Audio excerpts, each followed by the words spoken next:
யோவான் 14:8-10 வரை. பிலிப்பு அவரை நோக்கி, ஆண்டவரே, பிதாவை எங்களுக்கு காண்பியும், அது எங்களுக்கு போதும் என்றான். அதற்கு இயேசு, பிலிப்புவே, இவ்வளவு காலம் நான் உங்களுடனே கூட இருந்தும் நீ என்னை அறியவில்லையா? என்னை கண்டவன் பிதாவை கண்டான். அப்படி இருக்க பிதாவை எங்களுக்கு காண்பியும் என்று நீ எப்படி சொல்லுகிறாய்? நான் பிதாவிலும் பிதா என்னிலும் இருக்கிறதை நீ விசுவாசிக்கிறதில்லையா? நான் உங்களுடனே சொல்லுகிற வசனங்களை என் சுயமாய் சொல்லவில்லை, என்னிடத்தில் வாசமாய் இருக்கிற பிதாவானவரே இந்த கிரியைகளை செய்து வருகிறார். ஆமேன். அருமையான இந்த வேத வாசிப்புக்கு நன்றி செலுத்துகிறேன். இயேசு கிறிஸ்து சீஷர்களோடு கூட இருந்ததை குறித்து பிலிப்பு நன்றா இருந்திருக்கிறாரு. இருந்த போதிலும் இதாவே தெரிந்து கொள்ளணும் என்று சொல்லிட்டு பிலிப்பு வாஞ்சித்தாரு, பிரயாசப்பட்டாரு. ஆனா இயேசு கிறிஸ்து என்ன சொல்றாரு? நான் உங்களுக்கு கூட இருந்தது பிதாவுக்கு சமமாய் இருக்கிறது. நினை கண்டீர்களானால் பிதாவை காண்பது போல என்பதாக அவர் சொல்ல வர்றாரு. ஆகையினால இந்த தினத்துல பிதாவானவர் நமக்குள்ள வாசம் செய்பவர்களாக இருந்தோமானால் அவருடைய கிரிகளை நடப்பிக்கக்கூடியவர்களாக நாம் காணப்பட வேண்டும் என்பதாக இயேசு கிறிஸ்துவை வாஞ்சிக்கிறாரு.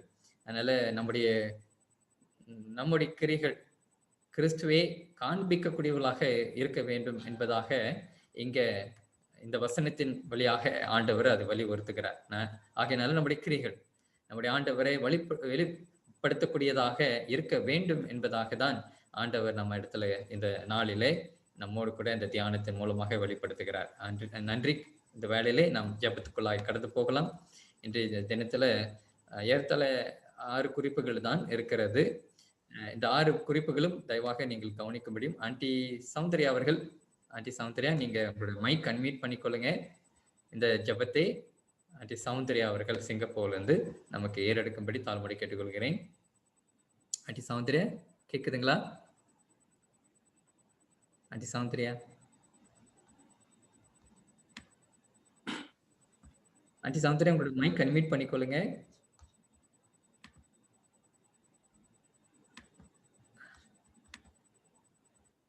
Aunty, can you unmute your mic? iPhone.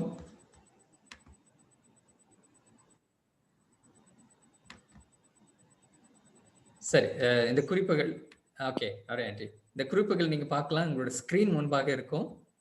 Akash வந்து சிஸ்டர் பேமுகா உடைய மகன். அவர் இன்னும் உடல் ரீதியில் பலவீனமா இருக்கிறாரு. அடுத்ததாக மன்னிக்கணும், இன்றைய தினத்துல பாஸ்டர் எபினேசர் டேனியல் அவர்கள் வந்து நம்மோடு கூட தேவ செய்தியை பக்கத்துக்குள்ள வருகிறார். ஆகையினால் அவருக்காக ஜெபிக்கும்படி தாழ்மொழி கேட்டுக்கொள்கிறேன். பாஸ்டர் எபினேசர் அவர்கள். அடுத்ததாக சோபனா சுரேஷ், எல்டர் கே சாந்திராஜ் அவருடைய மகள் இந்த கோவிட்னால பாதிக்கப்பட்டு அவர்கள் வந்து சவுத் ஆப்பிரிக்கால மிகவும் கடினமான ஒரு சூழ்நிலைக்குள்ளாக கடந்து போகிறாங்க. ஷனிகா நிமிதா அவர்களுக்கு இருக்கக்கூடிய மார்பு கேன்சர். அடுத்ததாக Spain, UK, idli, German, France, அடுத்ததாக அயர்லாந்து லாக்டவுன் கடந்து போகிறாங்க. அடுத்ததாக சகோதரர் கேலப் அர்வின் உடல் ரீதியில் பலவீனமா இருக்கிறாங்க என்பதாக கேள்விப்பட்டோம். அதனால தயவுசெய்து இந்த நபர்களுக்காக ஜெபிக்கும்படி நான் தாழ்மொழி கேட்டுக்கொள்ள விரும்புகிறேன். தயவாக இந்த ஸ்கிரீன் நீங்க பார்க்கலாம். ஆண்டி, நீங்க ஸ்கிரீன் பார்த்து நீங்க ஜெபம் எடுக்கலாம். Okay. Aunty Soundarya, can you unmute your mic please? தெரியுதுங்களா?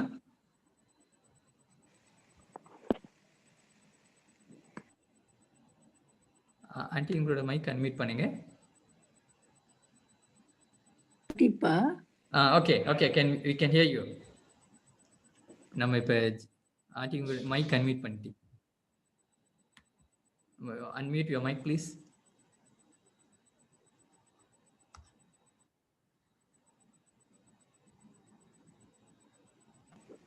Okay okay. ஐயா, மறுபடியும் நீங்க அன்மியூட் பண்ணிட்டீங்க. மியூட் பண்ணிட்டீங்க. அன்மியூட் பண்ணுங்க.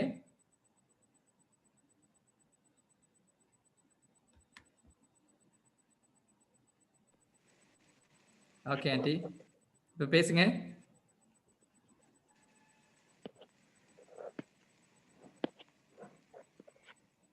ஆண்டி.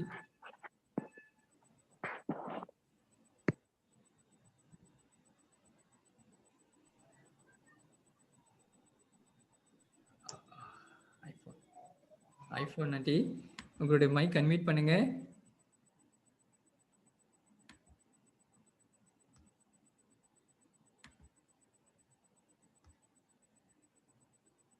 சரி.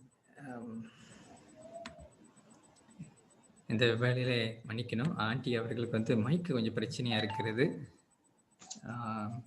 இவ்வேளையிலே நாம இந்த ஜெபத்தை வந்து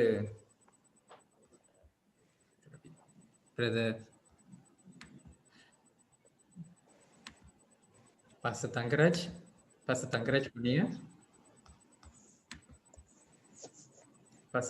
பொன்னியா அவர்கள்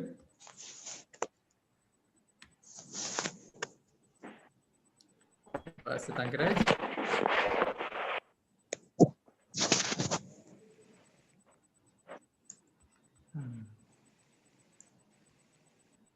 ஆண்டி இப்ப கேக்குதா ஆண்டி? நீங்க ஐபோன் ஆண்டி இப்ப கேக்குதா?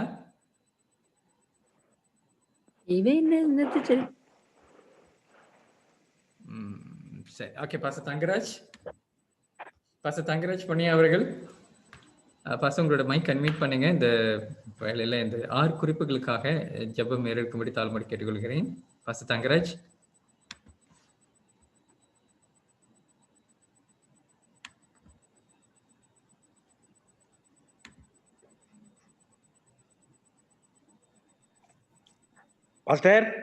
Pastor carry on pastor. நீங்க இந்த வேலையிலே நாம் ஜெபம் ஏறெடுத்துருவோம். இந்த 6 குறிப்புகளுக்காக ஜெபம் நாம் இந்த வேலையில ஏறெடுக்க இருக்கிறோம் பாஸ்டர்.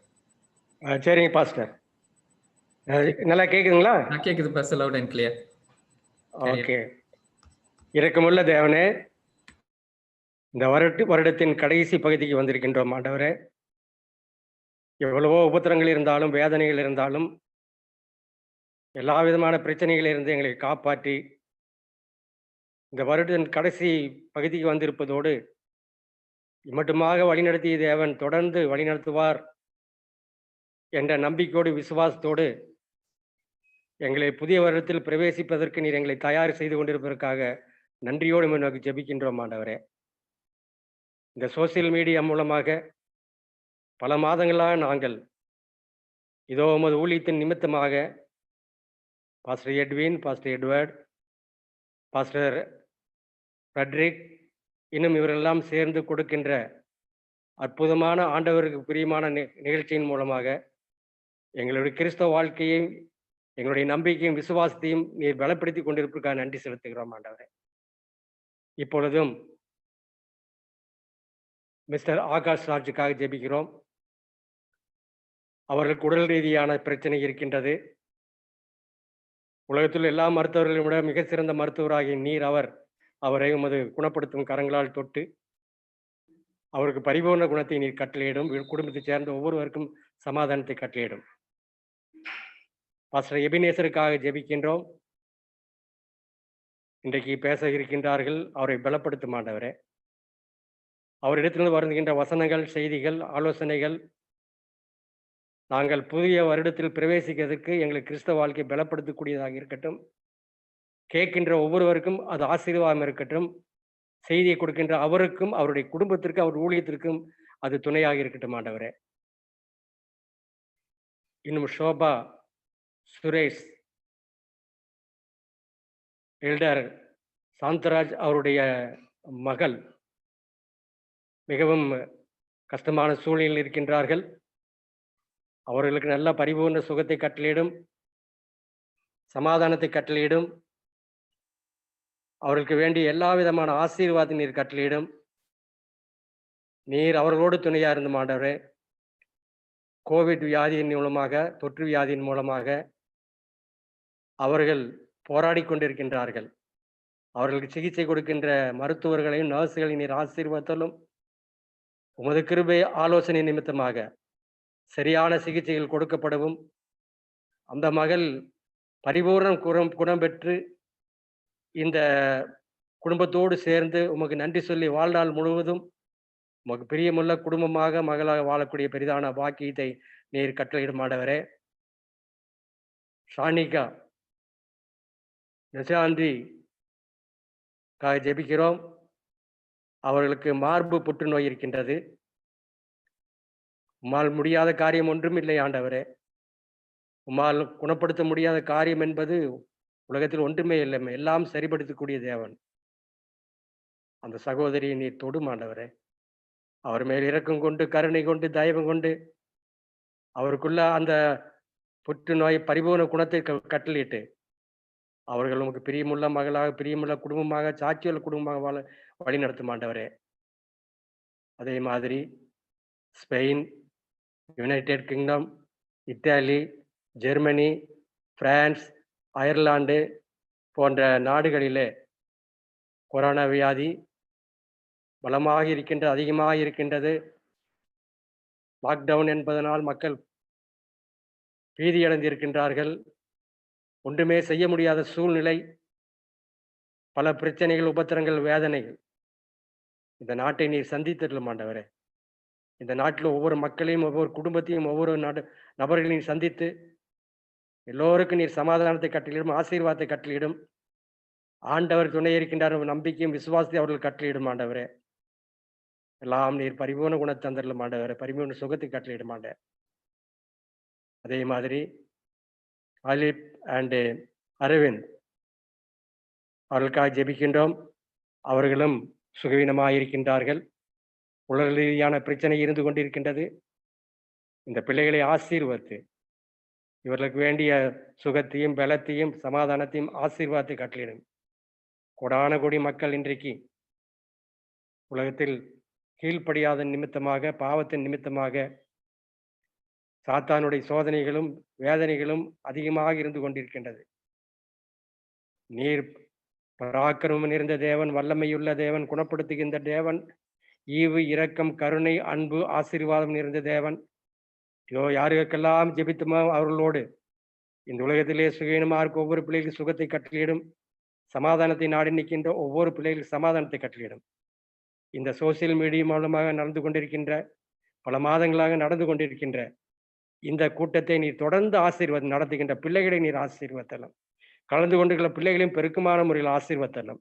ஒவ்வொரு நாளும் செய்தியை கொடுக்கின்ற பிள்ளைகளை நீர் பலப்படுத்தி அவளோடு செய்தியை கேட்க காத்திருக்கின்ற பிள்ளைகளுக்கு ஆசீர்வாத முறையில் செய்தி வசனங்களை, ஆலோசனைகள் தந்து ஒவ்வொருவரையும் கிட்ட சேர்ந்து உங்களுக்கு நெருங்கி ஜீவித்து சிறுச வாழ்க்கையில பலம் பெற்று வாழ்நாள் முழுவதும் சாட்சியுள்ள பிள்ளைகளாக, உம்முடைய நாமத்தை மயம்படுத்தக்கூடிய பிள்ளைகளாக, ஆண்டவரத்திலே சரியான கணக்கை ஒப்புக் கொடுத்து பரலோகத்தை சுதந்திரத்துக் கொள்ளக்கூடிய பிள்ளைகளாக இருக்க நீர் வழிநடத்த வேண்டும் என்று கர்த்தரும் மெய்ப்பெருமாய் இயேசு கிறிஸ்து மூலம் தாழ்மையோடு ஜெபிக்கிறோம் அன்பின் ஆண்டவரே. ஆமென். ஆமென். போதகர் தங்கராஜ் பொன்னி அவர்களுக்கு திருச்சபை சர்வமான மனத நன்றி தெரிவித்துக் கொள்கிறோம். இந்த ஜெபத்தை ஏறெடுத்ததற்காக கர்த்தர் அவர்கள் ஆசீர்வதிப்பாராக. இந்த வேளையில நம்முடைய எப்போதுமே நம்முடைய வழக்கத்தின்படி தயவாக இந்த ஜெபங்களை நீங்கள் தனிப்பட்ட ரீதியிலும் குடும்பத்தில் நீங்கள் கூடிகை நடத்தும் பொழுது இந்த குறிப்புகளுக்காக ஜெபத்தில் நீங்கள் நினைத்துக் கொள்ளுங்க. நன்றி. நாம் இந்த வேளையிலே பாஸ்டர் எபினேசர் டேனியல் அவர்கள் நம்ம இடத்தில் இருப்பது மிகுந்த மகிழ்ச்சி. இன்றைய நாளிலே அவர் பகிர்ந்து கொள்ளக்கூடிய இந்த 2 தலைப்பு கீழே அவர் நமக்கு ஆலோசனைகளையும் வேதாகமத்திலிருந்து நமக்கு விளக்கங்களை கொடுக்கவும் இந்த வேளையிலே நான் போதகர் அவர்களை வரவேற்கிறேன். போதகர் எபினேசர் டேனியல் அவர்கள் யூகேல சூப்பர்வைசிங் பாஸ்டராக பணிபுரிந்து வருகிறார். அவர் கீழே பல சபைகள் அவர் பயிற்சி கூட்டங்கள் நடத்துவது மாத்திரமல்ல, போதகராகவும் பணியாற்றி வருகிறார். அவரும் அவருடைய ஊழியத்தையும் அவர் குடும்பத்தையும் கூட கர்த்தருடைய நாமத்தினால வாழ்த்துகிறோம். அவர் இந்த வேளையிலே தருணத்தை அவர் இடத்துல ஒப்படைக்கிறேன். பாஸ்டர் எபினேசர் டேனியல் அவர்களை நான் வரவேற்றுக் கொள்கிறேன். Pastor, the time is yours. Thank you, Pastor. நான் என்னுடைய ஸ்கிரீனை ஷேர் பண்ண போறேன். அப்போ go ahead, Pastor.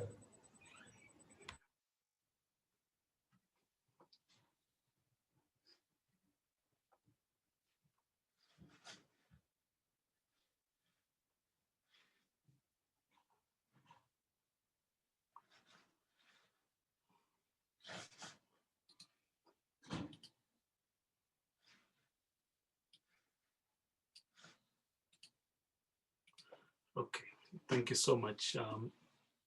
இந்த நாளுக்குரிய இந்த பகுதியினுடைய தலைப்பு ரெண்டு தலைப்பு கொஞ்சம் மிக்ஸ் பண்ணிருக்கிறோம் நம்ம. ஒண்ணு வந்து ஏன் இந்த நாட்கள்ல, நம்ம வாழக்கூடிய நாட்கள்ல வந்து ஏன் வந்து பொதுவாக பிள்ளைகள், திருச்சபையிலே வளரக்கூடிய பிள்ளைகள் வந்து ஏன் விசுவாசத்தை விட்டும் திருச்சபை விட்டும் அவங்க போற ஒரு சூழ்நிலை ஏற்படுகிறது என்று ஒரு தலைப்பு. அதற்கு கனெக்ட் பண்ணிருக்கக்கூடிய தலைப்பு வந்து இந்த பிள்ளை வளர்ப்புல வந்து அது இம்பாக்ட் ஆஃப் அட்டாச்மெண்ட். அந்த அட்டாச்மெண்ட் எனக்கூடியவருடைய அதனுடைய பாதிப்பு என்னன்றது நம்ம ரெண்டுமே கலந்து இந்த நாள்ல பார்க்க இருக்கிறோம். கொஞ்சம் நீங்க கவனமா கேட்கணும். அதிகமா இந்த நான் பகிர்ந்து கொள்ளக்கூடிய அநேகமான காரியங்கள் வந்து என்னுடைய ஊழிய அனுபவத்திலிருந்தும் நான் வாசித்து தெரிஞ்சு கொண்ட சில காரியங்களும். எலன் ஒயிட் அம்மையாருடைய புத்தகம் ஒன்று இருக்குது, mind character personality, 2 volume book. ரொம்ப அருமையான புத்தகம், 2 புத்தகம். ஒருவேளை நீங்க வாசிக்கலன்னா நேரம் எடுத்து அந்த புத்தகங்களை வாசிங்க. மைண்ட் கேரக்டர் பர்சனாலிட்டி அந்த புக், பியூட்டிஃபுல் புக், அருமையான புக். அந்த புக்ல இருந்தும் பல என்னுடைய மற்ற படிப்புல இருந்து ரொம்ப சிம்பிளா எளிமையா உங்கள்கிட்ட சில காரியங்களை நான் பகிர்ந்து கொள்ள இந்த நாள் விரும்புறேன். நான் ரெண்டு காரியத்தை நம்ம ஃபோக்கஸ் பண்றோம். அதில் கொஞ்சம் நீங்க கவனம் செதறாதபடி கேட்கணும் உங்களுக்கு கேட்டுக்கணும். முதல் முக்கியமான ஒரு வசனம், இது வந்து ரொம்பவும் நமக்கு நம்பிக்கை கொடுக்கக்கூடிய வசனம். திருச்சபையில இருக்கக்கூடிய நமக்கு, தேவனுடைய குடும்பத்துல நம்ம இருக்கும்போது இந்த வசனம் ரொம்ப ஒரு ஆழமான நமக்கு விசுவாசத்தை கொடுக்கக்கூடிய ஒரு வசனம், நம்பிக்கை கொடுக்கக்கூடிய வசனம். வசனம் சொல்லுதுன்னா, ப்ராவர்ப்ஸ், நீதிமொழிகள் 22ஆம் அதிகாரம் 6வது வாக்கியம், பிள்ளையானவன் நடக்க வேண்டிய வழியிலே அவனை நடத்து, அவன் முதிர் வயதிலும் அதை விடாதிருப்பான். அப்போ இந்த வசனம் வந்து ஒரு ஆப்ஷன் கொடுக்கல. இப்போ நீங்க ஆங்கிலத்துல ரீட் பண்ணும்போது, train up a child in the way he should go, he may, அவன் ஒருவேளை வழி விலகாத இருப்பான்னு சொல்லல, அவன் வழி விலக மாட்டான். அப்போ ஒரு பிள்ளையை வந்து சரியாக நம்ம வளர்த்தால், சரியான வழியில் வளர்த்தால், அவன் முதிர் வயதிலும் அந்த வழிகளை விட்டு விலக மாட்டான் என்று வசனம் சொல்லுது. அப்போ it's a promise, it's a conditional promise that God is giving to us. அப்போ நம்முடைய வளர்ப்பில் நம்ம கவனம் செலுத்தினால், சரியான வளர்ப்பு வளர்த்தால், நிச்சயமாக எதை நாம் போதிக்கிறோமோ அந்த போதனையை விட்டு பிள்ளைகள் வழி விலக மாட்டார்கள் என்று வேதம் நமக்கு ஒரு ப்ராமிஸ், ஒரு வாக்குத்தத்தத்தை நமக்கு பெற்றோர்களுக்கு நமக்கு கொடுக்குறாங்க. இதை நீங்க அடிப்படையா வச்சிருக்கணும், முக்கியமான காரியம். இப்போ சில காரியங்களை வந்து நம்ம கவனம் செலுத்துறது இல்லை. அந்த அந்த அந்த கவனம் செலுத்தினா நிச்சயமாக நம்முடைய பேரண்டிங், நம்முடைய பெற்றோர் அந்த வளர்ப்புல வந்து நிச்சயம் ஒரு பெரிய பாதிப்பு இருக்குன்னு நான் நம்புறேன். முதலாவதாக 3 concept of psychoanalytic theory, 3 theory இருக்குது. ஒரு மனநிலை வளர்ச்சி, ஒரு மனிதனுடைய மனம் எப்படி வளர்ச்சி அடைகிறது சொல்லிட்டு ஒரு 3 கான்செப்ட் இருக்குது. அதை நம்ம நல்லா கிளியரா புரியும். சிக்மண்ட் ஃப்ராய்டோட கான்செப்ட் அது. முதலாவது சொல்றாங்கன்னா ஈத், இதுதான் ஃபர்ஸ்ட் ஸ்டேஜ். அது என்ன சொல்லுவாங்கன்னா, ஒரு பிறந்த குழந்தைக்கு இயற்கையாக இருக்கக்கூடிய ஒரு உணர்வுகள் அல்லது தேவைகள், பிரிமிட்டிவ் ஆர் பயாலஜிக்கல் நீட்ஸ், அதை வந்து யாரும் அவங்களுக்கு போதிக்கல, அவங்க எங்கேயும் படிச்சிருக்கல. இயற்கையாக எல்லோருக்கும் இருக்கக்கூடிய அந்த இயற்கையான உணர்வுகள். ஃபார் எக்ஸாம்பிள், பிறந்த குழந்தை வந்து பசிக்குது, அந்த குழந்தைக்கு அந்த பசியை நேச்சுரல் அந்த குழந்தை எக்ஸ்பிரஸ் பண்ண, அழுது. அந்த குழந்தைக்கு குளிரும் போது நடுங்க அந்த குழந்தை. நேச்சுரலாக இயற்கையாகவே உங்களுக்கும் எனக்கும் எல்லா மனிதனுக்கும் இருக்கக்கூடிய உணர்வுகள். அது முதல் மனநிலை சொல்றாரு. ஃபர்ஸ்ட் ஸ்டேஜ் வந்து, ஃபர்ஸ்ட் தியரி வந்து இயற்கையாக இருக்கக்கூடிய ஒரு நேச்சுரல் ஹியூமன் இன்ஸ்டிங்ஸ், உணர்வுகள். அது பிரிமிட்டிவா இருக்கக்கூடிய, பிரிமிட்டிவ்ன்றப்போ அது இயற்கையாக இருக்கக்கூடியது. பயாலஜிக்கல் நீட்ஸ், நம்முடைய சரீர பிரகாரமான அந்த தேவைகளை வெளிக்காட்டக்கூடிய, இயற்கையாக வெளிக்காட்டக்கூடிய ஒரு உணர்வுகள். ஃபர்ஸ்ட் இது. ரெண்டாவது வந்து சொல்றது வந்து கான்செப்ட் தியரி வந்து ஈகோ. பொதுவாகவே ஈகோ என்ற வார்த்தை நம்ம கேள்விப்பட்ட உடனே அது நெகட்டிவா நம்ம யோசிப்போம் இல்ல. பொதுவாக ஈகோன்றோம் பெருமை, ரொம்ப சுயநலம், அப்படிதான் யோசிக்கிறோம். ஆனா மன இறையல் சைக்காலஜிக்கலா பார்த்தா ஈகோ வந்து ஒரு ராங் வேர்டு கிடையாது. ஈகோ என்ற வார்த்தை வந்து செல்ஃப் ப்ரொடெக்ஷன், என்னை பாதுகாத்து கொள்ள என்னுடைய மனம் துடிக்கும். ஒரு இயற்கையாகவே யாருமே இருந்தாலும் சரி, யாரா இருந்தாலும் சரி, எந்த மனுஷன் இருந்தாலும் சரி, இயற்கையாகவே நம்மை பாதுகாத்துக் கொள்ள வேண்டும், என்னை பாதுகாத்துக் கொள்ள வேண்டும், என்னுடைய குடும்பத்தை பாதுகாத்துக் கொள்ள வேண்டும், என்னுடைய பிள்ளைகளை பாதுகாத்துக் கொள்ள வேண்டும். ஒரு மனிதனுடைய இயல்பான ஒரு உணர்வு self protection or self preservation. இப்போ டக்குன்னு உங்களை யாரும் அடிக்க வராங்க, டக்கு நம்ம என்ன பண்ணுவோம், ப்ரொடெக்ட் பண்ணுவோம். நம்ம யாரை நம்மள வந்து கொல்ல வராங்க, ஓடி போவோம் நம்ம. So self protection or self preservation is also. அப்போ வந்து முதல்ல பார்த்தோம், ஈத் என்றது வந்து ஒரு நேச்சுரல் ஹியூமன் இன்ஸ்டிங், இயற்கையாகவே இருக்கக்கூடிய உணர்வு. ஆனால் ஈகோ வந்து என்னன்னா, சமுதாயத்தில் நம்ம வளர வளர அந்த அந்த செல்ஃப் ப்ரொடெக்ஷன் நமக்கு என்ன பண்ணோம், வளர ஆரம்பிக்கும். நாம் இருக்கக்கூடிய சமுதாயத்தை பொறுத்து, நம்ம இருக்கக்கூடிய சூழ்நிலையை பொறுத்து அந்த ஈகோவும் மாறுவதற்கான வாய்ப்புகள் உண்டு. அதனாலதான் சில பிள்ளைகள் வந்து ஒரு சில சமுதாயத்தை வளரக்கூடிய பிள்ளைகள் ரொம்ப செல்ஃப் ப்ரொடெக்டிவா இருப்பாங்க, ஒரு சில சமுதாயத்தை வளரக்கூடிய பிள்ளைகள் ரொம்ப செல்ஃப் கான்பிடென்டா இருப்பாங்க. வித்தியாசம் நல்லா பார்க்கலாம்.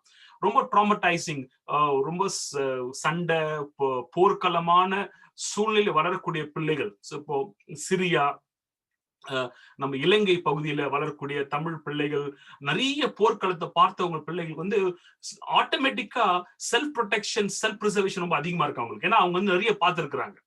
அந்த மாதிரி இல்லாதபடி ஒரு சமாதானமோ ரொம்ப சண்டை சச்சரவு இல்லாத ஒரு சூழல் வரக்கூடிய பிள்ளைங்க வந்து சில நேச்சுரலா அவங்களுக்கு என்ன இருக்காது, அந்த ஈகோ செல்ஃப் ப்ரிசர்வேஷன் இருக்காது, அவங்களுக்கு இருக்காது.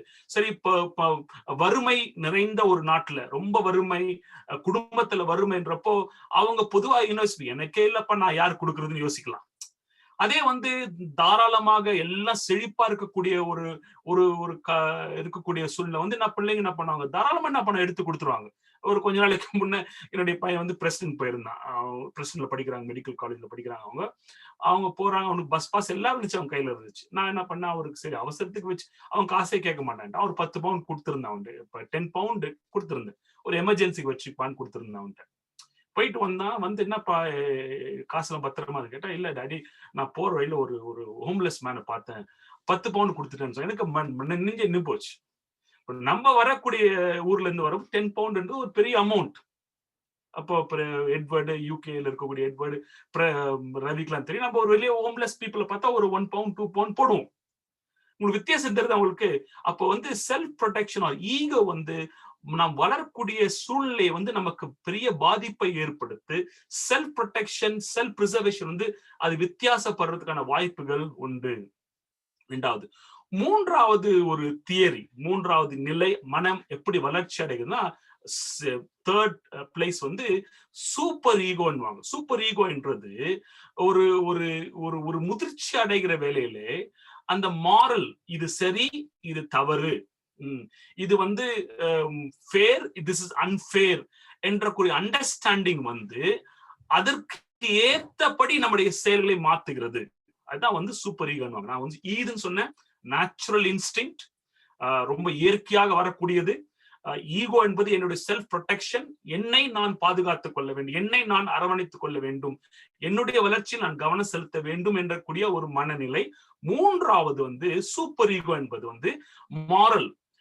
நான் செய்யறது வந்து எனக்கு வந்து பசியா இருக்குது, எனக்கு இப்ப நான் ரொம்ப பசியில இருக்கிறேன், நான் காலையில இருந்து பிரேக்ஃபாஸ்ட் சாப்பிடல, நான் பசியா இருக்குது, என்னுடைய ஈது சொல்லுது நீ உடனே சாப்பிடுன்னு சொல்லுது. என்னுடைய ஈது it's telling me you have to eat something, ஒரு ஸ்வீட் பக்கத்துல இருக்குது சாப்பிடுன்னு சொல்லு. ஆனால் என்னோட சூப்பர் ஈகோ சொல்லுது, சே நீ மீட்டிங்ல பேசிட்டு இருக்கிற, நீ மீட்டிங்ல போய் சாப்பிடக்கூடாது, நீ ஸ்கிரீன்ல எல்லாம் பாக்குறாங்களே உன்ன. are able to distinguish different. Super ego ஒரு மாரல் ஃப்ரேம் ஒர்க் நம்ம கொடுக்கும். இது கரெக்ட், இது உனக்கு தெரியுது, பசிக்குன்னு தெரியுது உனக்கு, ஆனா இந்த நேரத்தில் இதை நீ செய்யக்கூடாது. அப்போ வந்து சில நேரத்துல வந்து இதுல மனுஷனுடைய இயல்பாக சில உணர்வுகள் இருக்கும். அந்த உணர்வுகள் வந்து செய்யறது வந்து தப்புன்னு சொல்லக்கூடிய வந்து சூப்பர் ஈகோ. நம்ம அதெல்லாம் பார்க்க போறோம், எங்கெல்லாம் வளர்ச்சி அடையும். சோ வேற மாதிரி என்ன சொல்லுவாங்கன்னா, they will also say these three things as a conscious mind, unconscious mind, pre-conscious mind ன்னு சொல்லி மூணா டிஸ்டிங்க் பண்றதும் உண்டு. Id, ego, super ego. இப்போ இந்த சூப்பர் ஈகோ தான் நம்முடைய பேரண்டிங்ல நம்ம பார்க்க வேண்டிய மிக முக்கியமான காரியம். பிறந்த குழந்தை அவங்களுக்கு வந்து நேச்சுரலா சில இன்ஸ்டிங்க்ட் இருக்கணும். யாருமே அவங்களுக்கு போதிக்க வேண்டிய அவசியம் இல்லை. இப்போ வந்து பசிச்சா சாப்பிடணும், தூக்கம் வந்தா தூங்கணும், குளிரடிச்சா போத்திக்கணும். இதெல்லாம் வந்து நேச்சுரல் இன்ஸ்டிங். ஈகோ என்பது சூழ்நிலை அவங்களுக்கு போதிக்கக்கூடிய ஒரு காரியம். ஆனால் சூப்பர் ஈகோ என்பது மாரல், இது சரி இது தவறு என்ற ஃப்ரேம் ஒர்க்கை வந்து பிள்ளைகளுக்கு போதிக்க வேண்டியது வந்து யாருடைய பொறுப்பு என்று சொன்னால் பெற்றோர்களுடைய பொறுப்பு, குடும்ப அங்கத்தினருடைய பொறுப்பு, சமுதாயத்தினுடைய பொறுப்பு, திருச்சபையினுடைய பொறுப்பு. அதுதான் ஃப்ரேம் பண்ணுது. இப்போ இந்த போதனையை வந்து நம்ம சரியா கொடுக்கலன்னா நிறைய நேரங்கள்ல பிள்ளைகள் என்ன பண்ணுவாங்க, அவங்களுடைய ஈகோக்கு ரெஸ்பாண்ட் பண்ண ஆரம்பிச்சிருவாங்க. சிலத்தை பார்த்துக்கிட்டீங்களா, சில பிள்ளைங்க ரொம்ப எம்பாரஸ் பண்ணுவாங்க நம்மள. நீங்க சே இந்த பிள்ளை இப்படி பண்ணிடக்கூடாது, பப்ளிக்ல இப்படி பண்ணிட்டாங்கல்ல. ஏன்னா அந்த பிள்ளைக்கு வந்து அந்த மாரல் ஃப்ரேம் ஒர்க், இது வந்து தவறு இது சரி என்ற ஒரு கான்சியஸ் வந்து டெவலப் ஆகலன்றதான் வெளிப்படுகிறது. I'm trying my best to speak in Tamil to explain. உங்களுக்கு புரியுது நான் நம்புறேன். நான் ஒருவேளை புரியலன்னா நீங்க என்ன பண்ணலாம், என்கிட்ட கேளுங்க, நான் தயவுசெய்து டைம் எடுத்து நான் உங்களுக்கு எக்ஸ்பிளைன் பண்ணுவேன். ரொம்ப அவசியம். ஸோ சூப்பர் ஈகோ என்பது டெவலப்மெண்ட் த்ரூ பேரண்ட், பெற்றோர் மூலமாகவும் திருச்சபையின் மூலமாகவும் சமுதாயத்தின் மூலமாக என்ன பண்றாங்க சொல்லி தருகிறாங்க. அதனால்தான் சில சமுதாயம் வந்து இப்போ நான் அடிக்கடி சில காரியங்கள் ரெஃபர் பண்றேன். இப்போ நம்முடைய சௌர் ரவி இருக்கிறாங்க, சௌர் எட்வர்ட் இருக்கிறாங்க யூகேல இருந்து. எங்களுடைய பிள்ளைகள் வந்து ஸ்கூலுக்கு போறாங்க. எங்களுடைய பிள்ளைகள் வந்து இயற்கை நம்ம மதிக்கணும். we should be climate, நமக்கு வந்து பாதிப்பை சில காரியங்களை செய்யக்கூடாது. ஸ்கூலுக்கு நம்ம நடந்து போகணும், கார்ல போகக்கூடாது, நம்ம வந்து பேப்பர்லாம் வேஸ்ட் பண்ணி கிழிக்க கூடாது, ட்ரீஸை கட் பண்ணக்கூடாதுன்னா ஒரு சோசியல் கான்சியஸ் இருக்கும் அவங்க மைண்ட்ல. ஏன்னா சமுதாயம், அரசாங்கம் அதை அவர்களுக்கு போதித்திருக்கிறது. இப்போ வந்து நாங்க வெளியே போவோம், பெற்றோர் நாங்க வெளியே போவோம், எங்க வேணா கிராஸ் பண்றது நான் யோசிப்பேன். ஆனா என்னுடைய பிள்ளைங்க வந்து அந்த பெடஸ்ட்ரியன் கிராசிங் எங்க லைட் அங்கதான் கிராஸ் பண்ணணும், வெயிட் பண்ணுங்க, அவசரப்படாதீங்க daddy, don't be rushing daddy, wait daddy, we have to wait for green light. அப்போ இது ரைட் இது தவறு என்ற அவங்களுடைய கான்செப்ட வந்து சமுதாயம் என்ன பண்ண அவங்களுக்கு போதிக்கிறது. Are you following me? அப்போ சூப்பர் ஈகோ, மாரல் வேல்யூஸ் வந்து சமுதாயம், பெற்றோர்கள், திருச்சபைகள். அப்போ ஒரு குழந்தை பிறந்து வீட்டுல வளரக்கூடிய குழந்தைகளுக்கு வந்து நேச்சுரலா சில இன்ஸ்டிங் இருக்குது, அவங்களுக்கு இயற்கையாக சில சுவாபம் இருக்குது. அவங்க வந்து ஈகோ அவங்க டெவலப் பண்ணிட்டு சுயத்தை டெவலப் பண்ணிட்டு இருக்கிறாங்க. ஆனால் இதை எப்படி செய்ய வேண்டும், எதற்கு நம்ம ரெஸ்பாண்ட் பண்ண, எதற்கு ரெஸ்பாண்ட் பண்ணக்கூடாது, அந்த மாரல் வேல்யூஸ வந்து ஒரு பெற்றோரோ இல்ல திருச்சபையோ இல்ல சமுதாயமோ அவருக்கு போதிக்க தவறுகிற வேலையிலே மனிதனுடைய நிலை மாறுகிறது. Very important. இப்போ நீங்க எங்க வாழ்றீங்கன்றது வந்து ஒருவேளை நமக்கு நம்முடைய கண்ட்ரோல் இல்லாம இருக்கலாம். இல்ல நம்முடைய அரசாங்கம், சமுதாயம், கல்வி, நம்ம போற காலேஜோ கல்லூரியோ இல்ல பள்ளிக்கூடமோ நமக்கு போதிக்காமல் இருக்கலாம். ஆனால் பெற்றோருக்கும், வீட்டில் இருக்க பெற்றோருக்கும் திருச்சபைக்கும் மிக முக்கியமான ஒரு பங்கு இருக்கிறது. எதை டெவலப் பண்றதுக்கு? அந்த moral values, super ego framework develop பண்ண வேண்டியது மிக முக்கியமா இருக்கிறது. அதன் மூலமா தான் moral is develop. Moral is develop. One man's moral principle, virtues, qualities, character is developed by teaching them the moral framework. இதுதான் கரெக்ட். இதுதான் இதை வந்து ஆண்டவர் நம்ம செய்திருக்கிறார். ஏதேன் தோட்டத்துல வந்து ஆண்டவர் சிருஷ்டித்து ஆதாம் ஏவாள் அவங்க கார்டன்ல வச்சுட்டு அவங்கள ஆண்டவர் சொல்றாரு, இதன் கனி நீ புசிக்கவே வேண்டாம். Moral framework God gave. இஸ்ரவேல் ஜனம் வனாந்தரத்திலே பிரயாணிக்கும் போது கர்த்தர் அவர்கள் 10 கற்பனை கொடுத்தார். Moral framework very very important. இப்போ இந்த போதிக்கக்கூடிய காரியம், the evolution of teaching as child grows based on the society you live. இப்போ வந்து ஒரு நம்முடைய பெற்றோராகிய நம்முடைய அணுகுமுறை காலத்துக்கு ஏற்ப ஒரு ஷேப், ஒரு ஸ்ட்ரக்சர் மாறிட்டே இருக்கு. நீங்க நோட் பண்ணிருக்கலாம்.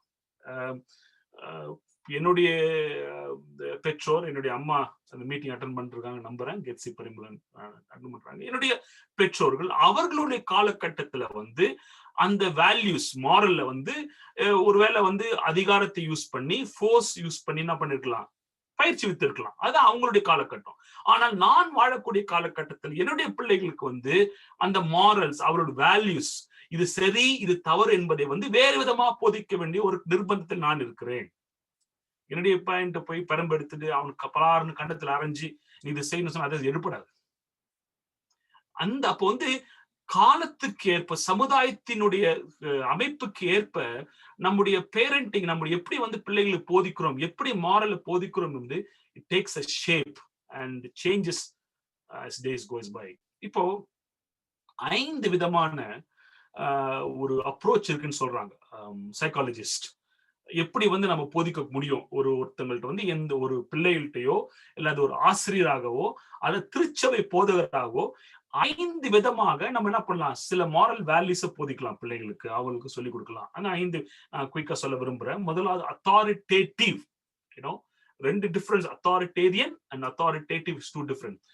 அத்தாரிட்டேட்டிவ் என்ற ஒரு அப்ரோச். ஆனா நிறைய எஜுகேஷனலிஸ்ட் கல்வியாளர்கள் சொல்லக்கூடிய காரியம் ரொம்ப பெஸ்ட் மெத்தட்ன்றாங்க அத்தாரிட்டேட்டிவ். அத்தாரிட்டேட்டிவ் என்றப்போ ஒரு ஊழியக்கார் பாஸ்டர் எட்வின் இருக்கிறாங்க. இப்போ பாஸ்டர் எட்வின் அவரோட திருச்சபையில ஒரு அத்தாரிட்டேட்டிவ் பாஸ்டரா இருக்கலாம். எப்படி சொல்லலாம், ஹை எக்ஸ்பெக்டேஷன், இதுதான் மாரல், இது ரைட், இது தப்பு, இது செய்யக்கூடாது, நான் ஒருபோதும் அது ஒத்துக்க மாட்டேன்னு சொல்லி ஒரு ஹை எக்ஸ்பெக்டேஷன் இருக்கலாம். அதே நேரத்துல பாஸ்டர் எட்வின் எப்படி இருப்பாருன்னா அந்த திருச்சபையோட அங்கத்தினர் வந்து அந்த ஹை எக்ஸ்பெக்டேஷனை மீட் பண்றது ரொம்ப சப்போர்ட்டிவா இருப்பார். That is authoritative. Is very high expectation, இதுதான் ரைட், இது தப்பு, இது சரி, இது நீங்க செய்யணும், இதை செய்யக்கூடாது என்று போதிக்கக்கூடிய அதே பாஸ்டர் எட்வின் அதே நேரத்துல அந்த திருச்சபையின் அங்கத்தினருக்கு வந்து ரொம்ப சப்போர்ட்டிவா இருப்பார். அவர்கள் அரவணைத்து, அவரிடத்துல அன்பு செலுத்தி, அவரிடத்துல கவனம் செலுத்தி, அவர்களுக்கு நேரத்தை கொடுத்து, அவர்களுக்கு போதித்து அந்த எக்ஸ்பெக்டேஷன் மீட் பண்ற அளவுக்கு இருப்பார். Authoritative style. ரெண்டாவது ஸ்டைல் வந்து பெர்மிசிவ் ஸ்டைல், ரொம்ப நெகட்டிவ் ஸ்டைல்ன்றாங்க. இப்போ ஒரு பெற்றோரோ அல்லது ஒரு திருச்சபை போதகரோ அல்லது கல்வி பயிற்சிக்கக்கூடிய ஆசிரியரோ இவங்க என்ன பண்ணுவாங்கன்னா ரொம்ப வார்மா இருப்பாங்க, ரொம்ப அன்பா இருப்பாங்க, ரொம்ப அரவணைப்போடு இருப்பாங்க. பிள்ளைங்களுக்கு கேட்பதெல்லாம் வாங்கி கொடுப்பாங்க. அந்த பிள்ளைங்க ரொம்ப கம்ஃபர்டபுளா ஃபீல் பண்ணும். ஆனால் அவர்களுடைய கடமையை அவர்கள் செய்ய தவறுவார்கள். ரெண்டாவது ஸ்டைல். நீங்க யோசித்து பார்க்கணும், நீங்க பெற்றோரை எந்த ஸ்டைல் யூஸ் பண்ணி யோசித்து பார்க்கணும். நீங்க ரொம்ப அன்பா இருப்பாங்க, ரொம்ப அரவணைப்போடு இருப்பாங்க, அந்த பிள்ளைகளுக்கு மற்ற எல்லாம் செய்வாங்க. ஆனால் அவர்களுக்கு இது சரி, இது தவறு. ஒரு பிள்ளை தவறு செய்யும் போது அது தவறு என்று சொல்வதற்கு தயங்குவார்கள், போதிக்க மாட்டாங்க. நெக்லெக்ட் தி டியூட்டி. அவங்களுடைய நேச்சுரல் ஸ்டைல். ஏன் நம்முடைய ஸ்டைல் வேறுபடுதுன்னு சொன்னால், நாம் எப்படி வளர்க்கப்பட்டோமோ அந்த வளர்ப்பு, அந்த சூழ்நிலை பாதிப்பு ஏற்படுவதற்கு வாய்ப்புகள் உண்டு. மூன்றாவது ஸ்டைல் வந்து அத்தாரிட்டேரியன். நான் சொன்னேன் ஏற்கனவே, authoritative is different from authoritarian. Authoritarian வந்து ரொம்ப ஸ்ட்ரிக்டா இருப்பாங்க. சில சர்ச் பாஸ்டர்ஸ்லாம் நீங்க பார்த்துட்டு ரொம்ப ஸ்ட்ரிக்டா இருப்பாங்க, அவங்கள்ட்ட பக்கத்துல பேச முடியாது. சில பேரண்ட்ஸ் ரொம்ப ஸ்ட்ரிக்டா இருப்பாங்க. ஆனால் அவங்க நர்ச்சரிங் ரொம்ப நெக்லெக்ட் பண்ணுவாங்க. நர்ச்சரிங் என்பது ஒரு சின்ன பிளான்ட் இருக்குது, செடி இருக்குது, அந்த செடி வளர்வதற்கு ரொம்ப அது கவனம் செலுத்த வேண்டியது இருக்கும். அதே போல தன்னுடைய பெற்றோர் என்ற ரோல்லையும் திருச்சபை போதகர் அல்லது கல்வியாளர் என்ற ரோல்லையும் இவர்கள் அந்த பாதுகாப்பு, அந்த அரவணைப்பு, அந்த வளர்ச்சிக்கு ஏதுவான காரியங்களை செய்ய தவறுவார்கள். ரொம்ப ஸ்ட்ரிக்டா இருப்பாங்க, ஆனா நர்ச்சரிங் அவங்க கொடுக்க மாட்டாங்க. ரொம்ப ரொம்ப dangerous style this as well. நான்காவது ஸ்டைல், இதுதான் நம்ம கொஞ்சம் சொல்ல விரும்புறேன் நான். நான்காவது ஸ்டைல் வந்து அட்டாச்மெண்ட். அட்டாச்மெண்ட் வந்து நெருக்கம். இது ஒரு ஸ்டைல். இந்த ஸ்டைல்ல வந்து பெற்றோர்கள் அல்லது திருச்சபை போதகர்கள், கல்வியாளர்கள் ரொம்ப அட்டாச்சா இருப்பாங்க அந்த போதிக்கக்கூடிய நபரோடு. they build a good bond relationship. அது வந்து it actually develops strong emotional and social bonding with the person that you are teaching. அப்பா மகன் இருப்பாங்க, அப்பா மகன் ஃப்ரெண்ட்ஸ் மாதிரி இருப்பாங்க, ரொம்ப நெருக்கமா இருப்பாங்க. அவங்களுக்குள்ள ஒரு சோஷியல் பாண்டிங் இருக்கும்.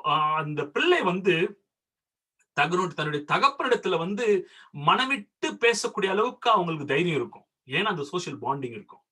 ஒரு பிள்ளை மகள் இருப்பா, அந்த மக வந்து தகப்பனோடும் தாயோடும் ரொம்ப நெருக்கமா இருப்பான். அவங்க வந்து தகப்பன்ட்டையும் தாயிட்டையும் எதையும் மறைக்க மாட்டாங்க. ஏன்னா அவங்களுக்குள்ள ஒரு பெரிய அட்டாச்மெண்ட் இருக்கும். சில நேரங்கள்ல வந்து பெற்றோரிடத்திலிருந்து பிள்ளைகள் மறைவாக செய்வதற்கு காரணம் அவர்களுக்குள்ள என்ன இல்ல, அந்த அட்டாச்மெண்ட் இல்லைன்னு தான் ஆக்சுவல் காரணம்.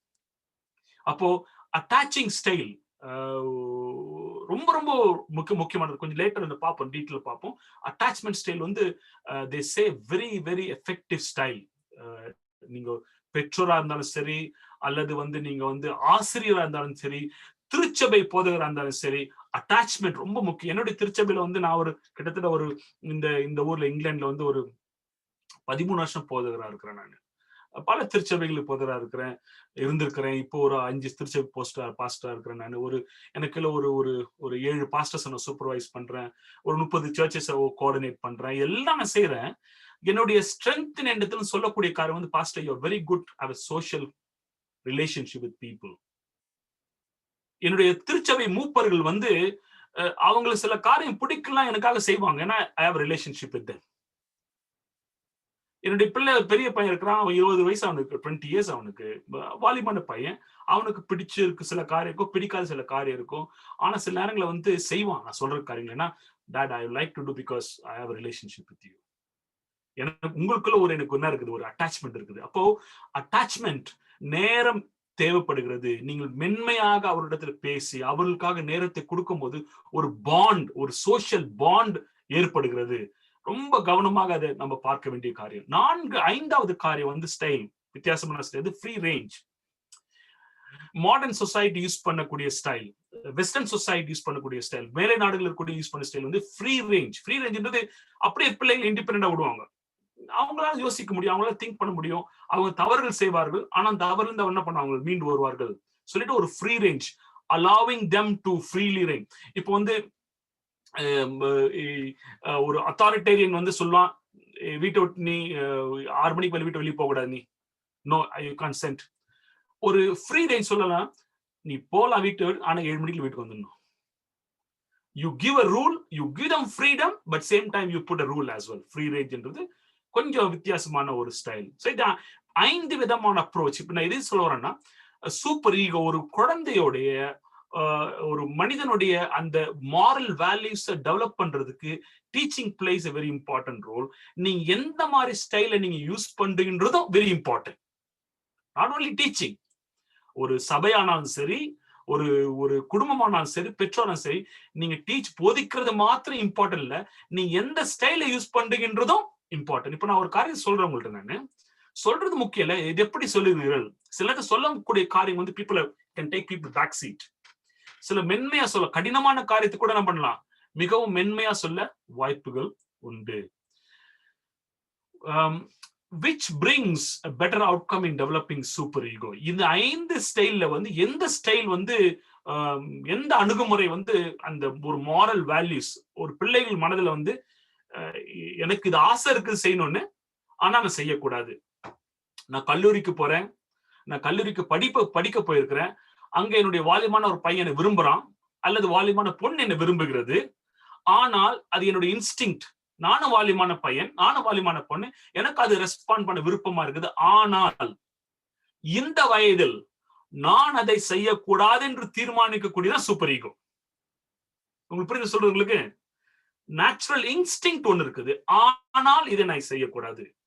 எனக்கு வந்து ஒரு தவறான ஒரு பழக்கத்துக்கு என்ன ஒருத்தங்க இழுக்கிறாங்க, எனக்கும் அதுல ஆர்வம் இருக்கிறது, ஆனால் அதை நான் செய்ய வேண்டாம், தவறு.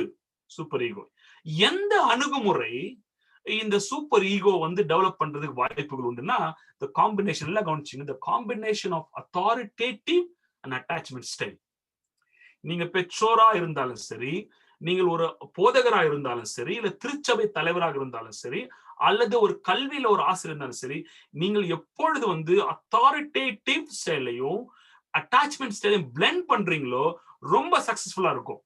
நீங்க வந்து உங்க பிள்ளைகளுக்கு, உங்களுடைய திருச்சபையில் இருக்கவங்களுக்கு நீங்க சரியா சொல்றீங்க, இது தவறு, இது ரைட்னு சொல்றீங்க. அவங்களுக்கு சப்போர்ட்டிவா இருக்கிறீங்க, அதே நேரத்துல அவங்ககிட்ட ஒரு நல்ல ரிலேஷன்ஷிப் இருக்குது. அப்படி இருக்கும்போது அந்த பிள்ளைங்களுடைய வாழ்க்கையில வந்து அந்த மாரல் வேல்யூஸ், இது சரி, இது தவறு, இது நான் செய்வேன், இது நான் செய்யக்கூடாது, அந்த டெவலப்மெண்ட் ரொம்ப அருமையா அவங்க வாழ்க்கையில வளர்றதுக்கு வாய்ப்புகள் உண்டு. ரெண்டாவது முக்கியமான காரியம் வந்து இந்த அட்டாச்மெண்ட் என்று சொல்றோம்ல, நம்ம அட்டாச்மெண்ட்ன்றது எனக்கு சரியான தமிழ் வார்த்தை யோசி தெரியல, ஒரு யாரா நீங்க சொல்லலாம். ஒரு நெருக்கமான ஒரு உறவு. இந்த அட்டாச்மெண்ட் வந்து பிசிக்கல் டெவலப்மெண்ட்டுக்கும் இம்பார்ட்டன்ட், எமோஷனல் டெவலப்மெண்ட்டுக்கும் இம்பார்ட்டன்ட், சோசியல் டெவலப்மெண்ட்டுக்கும் இம்பார்ட்டன்ட், மென்டல் டெவலப்மெண்ட்டுக்கும் இம்பார்ட்டன்ட். அவ்வளவு முக்கியமானது காரியம். இப்போ பிறந்த குழந்தை, ஒரு குழந்தை பிறந்த உடனே, நாங்க இருக்கக்கூடிய இந்த தேசத்துல பிறந்த குழந்தை உடனே அந்த குழந்தை அப்படியே எடுத்து வெறும் உடம்போடு அந்த தாயினுடைய மார்புல போடுவாங்க. பாத்துருக்கீங்களா நீங்க? அப்படியே போட்டு அந்த அட்டாச்மெண்ட் பிறந்த உடனே அந்த அட்டாச்மெண்ட் வரணும்னுவாங்க. அந்த குழந்தைய வந்து தகப்பட்ட கொடுப்பாங்க, உடனே தகப்பட்ட கொடுப்பாங்க, உடனே தொடுங்க. அந்த குழந்தை என்ன பண்ண முடியும்? ரொம்ப அவசியம் சொல்லி என்ன பண்ணுவாங்க, அதை சொல்லிக் கொடுவோம். நெருக்கம், பிசிக்கல், அந்த பிசிக்கல் டெவலப்மெண்ட் அவ்வளவு முக்கியம். அந்த பாண்டிங், அந்த அட்டாச்மெண்ட் வந்து அந்த பிசிக்கல் டெவலப்மெண்ட் ரொம்ப அவசியம் சொல்றாங்க. பிசிக்கல் டெவலப்மெண்ட் மாத்திரம் இல்லாதபடி எமோஷனல் டெவலப்மெண்ட்டுக்கு ரொம்ப ரொம்ப முக்கியம். ஒரு ஒரு ஒரு வாலிப பிள்ளை, ஒரு வாலிப பெண்மணி அவங்க எமோஷனலா பேலன்ஸா இருக்கணும்னா அவங்களுக்கு வந்து சிறு வயதிலே நல்ல எமோஷனல் சப்போர்ட் இருந்திருக்கணும், அட்டாச்மெண்ட். எந்த பிள்ளைகள் வந்து தன்னுடைய பெற்றோரோடு கூட ரொம்ப அட்டாச்மெண்ட் இருக்கிறாங்களோ அவர்கள் வாழ்க்கையில எமோஷனல் ரொம்ப பேலன்ஸ்டா இருப்பாங்க. சில பார்த்து ரொம்ப பிளக்சுவேட்டா இருப்பாங்க, எமோஷனலா ரொம்ப ஹை எமோஷனலா இருப்பாங்க, இல்ல எமோஷனலா இருப்பாங்க. அந்த இம்பேலன்ஸுக்கு காரணம் வந்து லேக் ஆஃப் அட்டாச்மெண்ட். பெற்றோர், தகப்பன், தாய். இப்போ வந்து நம்முடைய சமுதாயத்துல, இந்திய சமுதாயத்துல வந்து பொதுவா தமிழ் சமுதாயத்துல வந்து தாயார் வந்து அந்த அட்டாச்மெண்ட் கொடுக்க ரொம்ப நேச்சுரல்.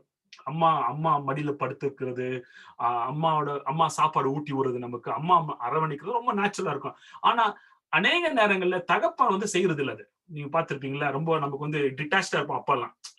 நம்மளோட ஈகோ, அப்பாவோட ஈகோனா, அப்பான்னா என்ன பண்ணும், எல்லாம் பயப்படணும், பிள்ளைங்க பக்கத்துல வரக்கூடாது, அது ரொம்ப நெகட்டிவ். ஆக்சுவலா தகப்பன் அந்த அட்டாச்மெண்ட் கொடுக்கும்போது, பிள்ளைகள் கொடுக்கும்போது பெரிய ஒரு ஒரு நல்ல எமோஷனல் டெவலப்மெண்ட் வரதுக்கு வாய்ப்புகள் உண்டு. சோசியல் டெவலப்மெண்ட், மென்டல் டெவலப்மெண்ட்டுக்கும் ரொம்ப ரொம்ப அவசியமாக இருக்குது.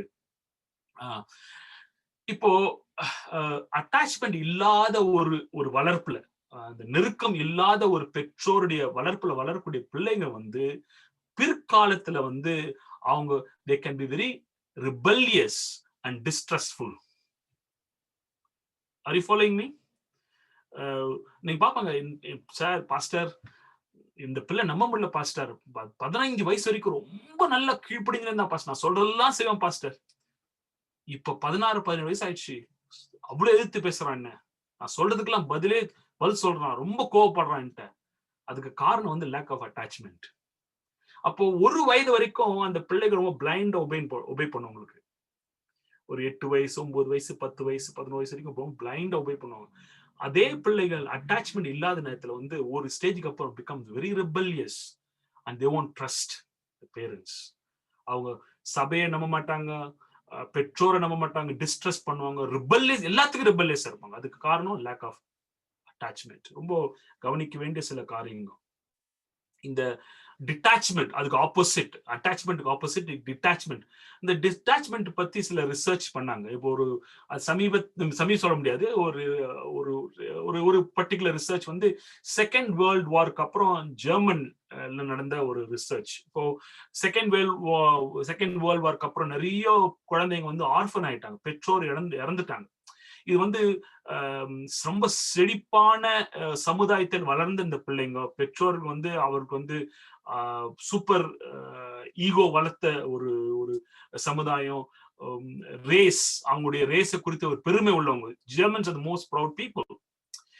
இப்பேற்பட்ட இந்த பிள்ளைங்க வந்து செகண்ட் வேர்ல்ட் வார்க்கு அப்புறம் ஆர்ஃபனேஜ்ல அவங்க வந்து போக வேண்டிய ஒரு சூழ்நிலை. ஆர்ஃபனேஜ் போன பிறகு கூட அவங்க குடும்பத்துல என்னென்ன கிடைக்குமோ எல்லாமே அவங்களுக்கு கிடைச்சிச்சு. அவங்களுக்கு ஆகாரம், நேரத்துக்கு ஆகாரம், துணிமணி, கிஃப்ட்ஸ், எல்லாமே, ஒரு குறையும் இல்லை அவங்களுக்கு. குடும்பத்துல என்ன கிடைக்குமோ அவ்வளவும் அந்த பிள்ளைகளுக்கு ஆர்ஃபனேஜ்ல கிடைச்சாங்க. In fact they had a very comfortable life. ஆனா சைக்காலஜிஸ்ட் வந்து ஒரு டேர்முக்கு ஒரு ஏஜ்க்கு அப்புறம் வந்து போய் அந்த பிள்ளைகளை அனலைஸ் பண்ணும்போது these children have emotional retardation. இப்போ மென்டல் retardation சொல்றோம்ல, அதே மாதிரி emotional retardation or emotional shutdown இந்த பிள்ளைங்களுக்கு ப்ராப்ளம் இருந்துச்சு. அப்போ ரிசர்ச் பண்றப்ப என்ன கண்டுபிடிச்சாங்கன்னா, அவங்களுக்கு ஃபுட், அவங்களுக்கு ஆகாரம், அவங்களுக்கு கல்வி, அவங்களுக்கு இருக்கக்கூடிய இடம் எல்லாம் கொடுத்திருந்த போதிலும் what was lacking in them was parental attachment. யாரும் அவங்களுக்கு இல்ல, ஆக்சுவலா தாயும் தகப்பனும் இல்ல. சில நேரங்கள்ல வந்து நம்ம என்ன பண்ணுவோம், நம்ம பிள்ளைங்க வந்து வீட்டுல வளருவாங்க ஆக்சுவலா, ஆனா ஆக்சுவலா ஆர்ஃபன் மாதிரி வளருவாங்க. எப்படின்னா நமக்கு ஆகாரம் கொடுப்போம், அவங்களுக்கு ஷெல்டர் கொடுப்போம், அவங்களுக்கு துணிமணி எல்லாம் வாங்கி தருவோம். ஆனா அந்த பிள்ளைகளுக்கு நம்ம என்ன பண்ண மாட்டோம், எமோஷனல் அட்டாச்மெண்ட் கொடுக்க மாட்டோம். அந்த பிள்ளைகளுக்கு வந்து பெற்றோர் யாருன்னே தெரியாது. அவங்க அப்பா யாரு, அவங்க அம்மா யார், I not talking about physically, அவங்க யார், அவங்க who's my dad, who's my mum என்றது தெரியாம வளரக்கூடிய ஒரு சூழ்நிலை. அப்போ அப்படி வளரக்கூடிய பிள்ளைங்களுக்கு வந்து ஒரு சைக்காலஜிஸ்ட் யூஸ் பண்ண டேர்ம் வந்து எமோஷனல் ஷட் டவுன். எமோஷனல் ரொம்ப ஷட் டவுன் ஆயிடுவாங்க அவங்க அந்த பிள்ளைங்க. அப்போ மோர் தென் ப்ரொவைடிங், நம்ம மிக முக்கியமான காரியம் வந்து நம்ம பிள்ளைகளுக்கு ஆகாரம் கொடுக்கிறது, அவங்களுக்கு கல்வி கொடுக்கிறது, அவங்களுக்கு நல்ல இடம் கொடுக்கிறது ரொம்ப முக்கியமான காரியம். அதற்கும் மேல இந்த பிள்ளைகளுக்கு தேவை என்னன்னா emotional support or attachment, very wide. அவர்களுடைய வளர்ச்சிக்கு வந்து ஒரு நல்ல ஒரு சமநிலையான வளர்ச்சிக்கு வந்து இந்த அட்டாச்மெண்ட் மிக மிக முக்கியமா இருக்கிறது. ரொம்ப சிம்பிளா சொல்லலாம், அட்டாச்மெண்ட் உங்க பிள்ளை தோல்ல கை போடுறது, as simple as it. உங்களுடைய மகளை வந்து பக்கத்துல உட்கார வச்சு கை பிடிச்சு பேசுறது, உங்க மகன்கிட்ட பேசுறது, அவங்களுக்கு பிடிச்சமான காரியத்தை வந்து நீங்க சம்பாஷிக்கிறது, அவர்களோட கூட விளையாடக்கூடிய ஒரு அனுபவம். இதுல வந்து இந்த மாதிரி காரியத்துல நிறைய காரியங்களை வந்து நான் என்னுடைய மனைவிட்டு இருந்து கத்துக்கிட்டேன். ஆக்சுவலா நான் ரொம்ப டிட்டாச்சா இருக்கக்கூடிய ஒரு பர்சனாலிட்டி இருந்தாலும் என்னுடைய மனைவி எடுத்து அவங்க செய்யக்கூடிய காரியங்கள் வந்து நான் கற்றுக்கொண்ட காரியம் வந்து attachment, giving attachment is vital. அவங்க வேலையில இருந்து டயர்டா வருவாங்க, ரொம்ப டயர்டா வருவாங்க. நான் ரொம்ப தாழ்மை சில காரியங்களை சொல்றேன், நான் கத்தர் சொல்றேன், வேலையில ரொம்ப டயர்ட். எனக்கு ரொம்ப ஆச்சரியமா இருக்கும். வேலையில இருந்து வருவாங்க, 3 பிள்ளைங்களுக்கு 3 பசங்க, பெரிய பையன் 20 வயசு, 20 இயர்ஸ். இந்த 20 years boy, 15 years boy, 9 years boy, என் ஒய்ஃப் 4 பேருமே பயங்கரமா விளையாடுவாங்க. வீடே அதிர்ந்து போற அளவுக்கு விளையாடுவாங்க. நான் சில வீடியோஸ்லாம் வச்சிருக்கேன் ஞாபகமா. அட்டாச்மெண்ட் அது வந்து ஒரு பிசிக்கல் டெவலப்மெண்ட், அந்த பிள்ளைகளுடைய மென்டல் டெவலப்மெண்ட், அவங்களுடைய எமோஷனல் டெவலப்மெண்ட்டுக்கு பெரிய பெரிய ஒரு காரியமா இருக்கக்கூடியதா இருக்கும். அப்போ வந்து இன்னொரு முக்கியமான காரியத்தை சொல்றாங்க என்னன்னா, லேக் ஆஃப் கம்யூனிகேஷன் பெற்றோருக்கும் பிள்ளைகளுக்கும், திருச்சபை அங்கத்தினருக்கும், வாலிபமான பிள்ளைகள் திருச்சபை அவர்களுக்கும், திருச்சபை போதகர் மூப்பர்களுக்கும் இருக்கக்கூடிய சம்பாஷணை வந்து lack of communication develops mental டிசார்டர்ஸ்ன்றாங்க.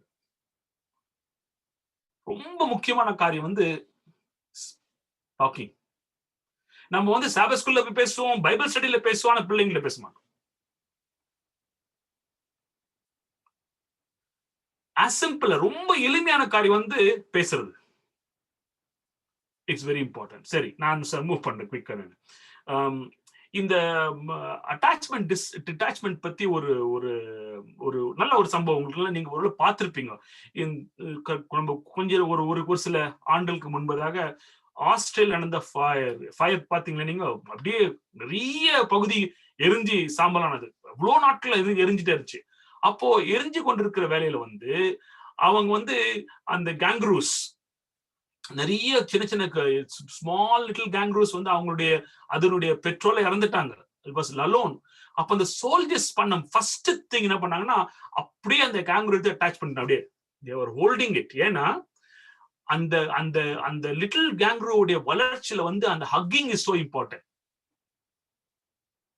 நம்ம ரொம்ப நம்ம சாதாரணமா செய்யக்கூடிய காரியம், தகப்பன் தாய் பிள்ளைகள் அவங்களுடைய hugging, giving them a warm comfort, அவங்களுக்கு வந்து அது வந்து அவங்களுடைய growthக்கு அவ்வளவு ஒரு முக்கியமான காரியமா இருக்கிறது போதிக்கிறாங்க. Attachment is a human interaction.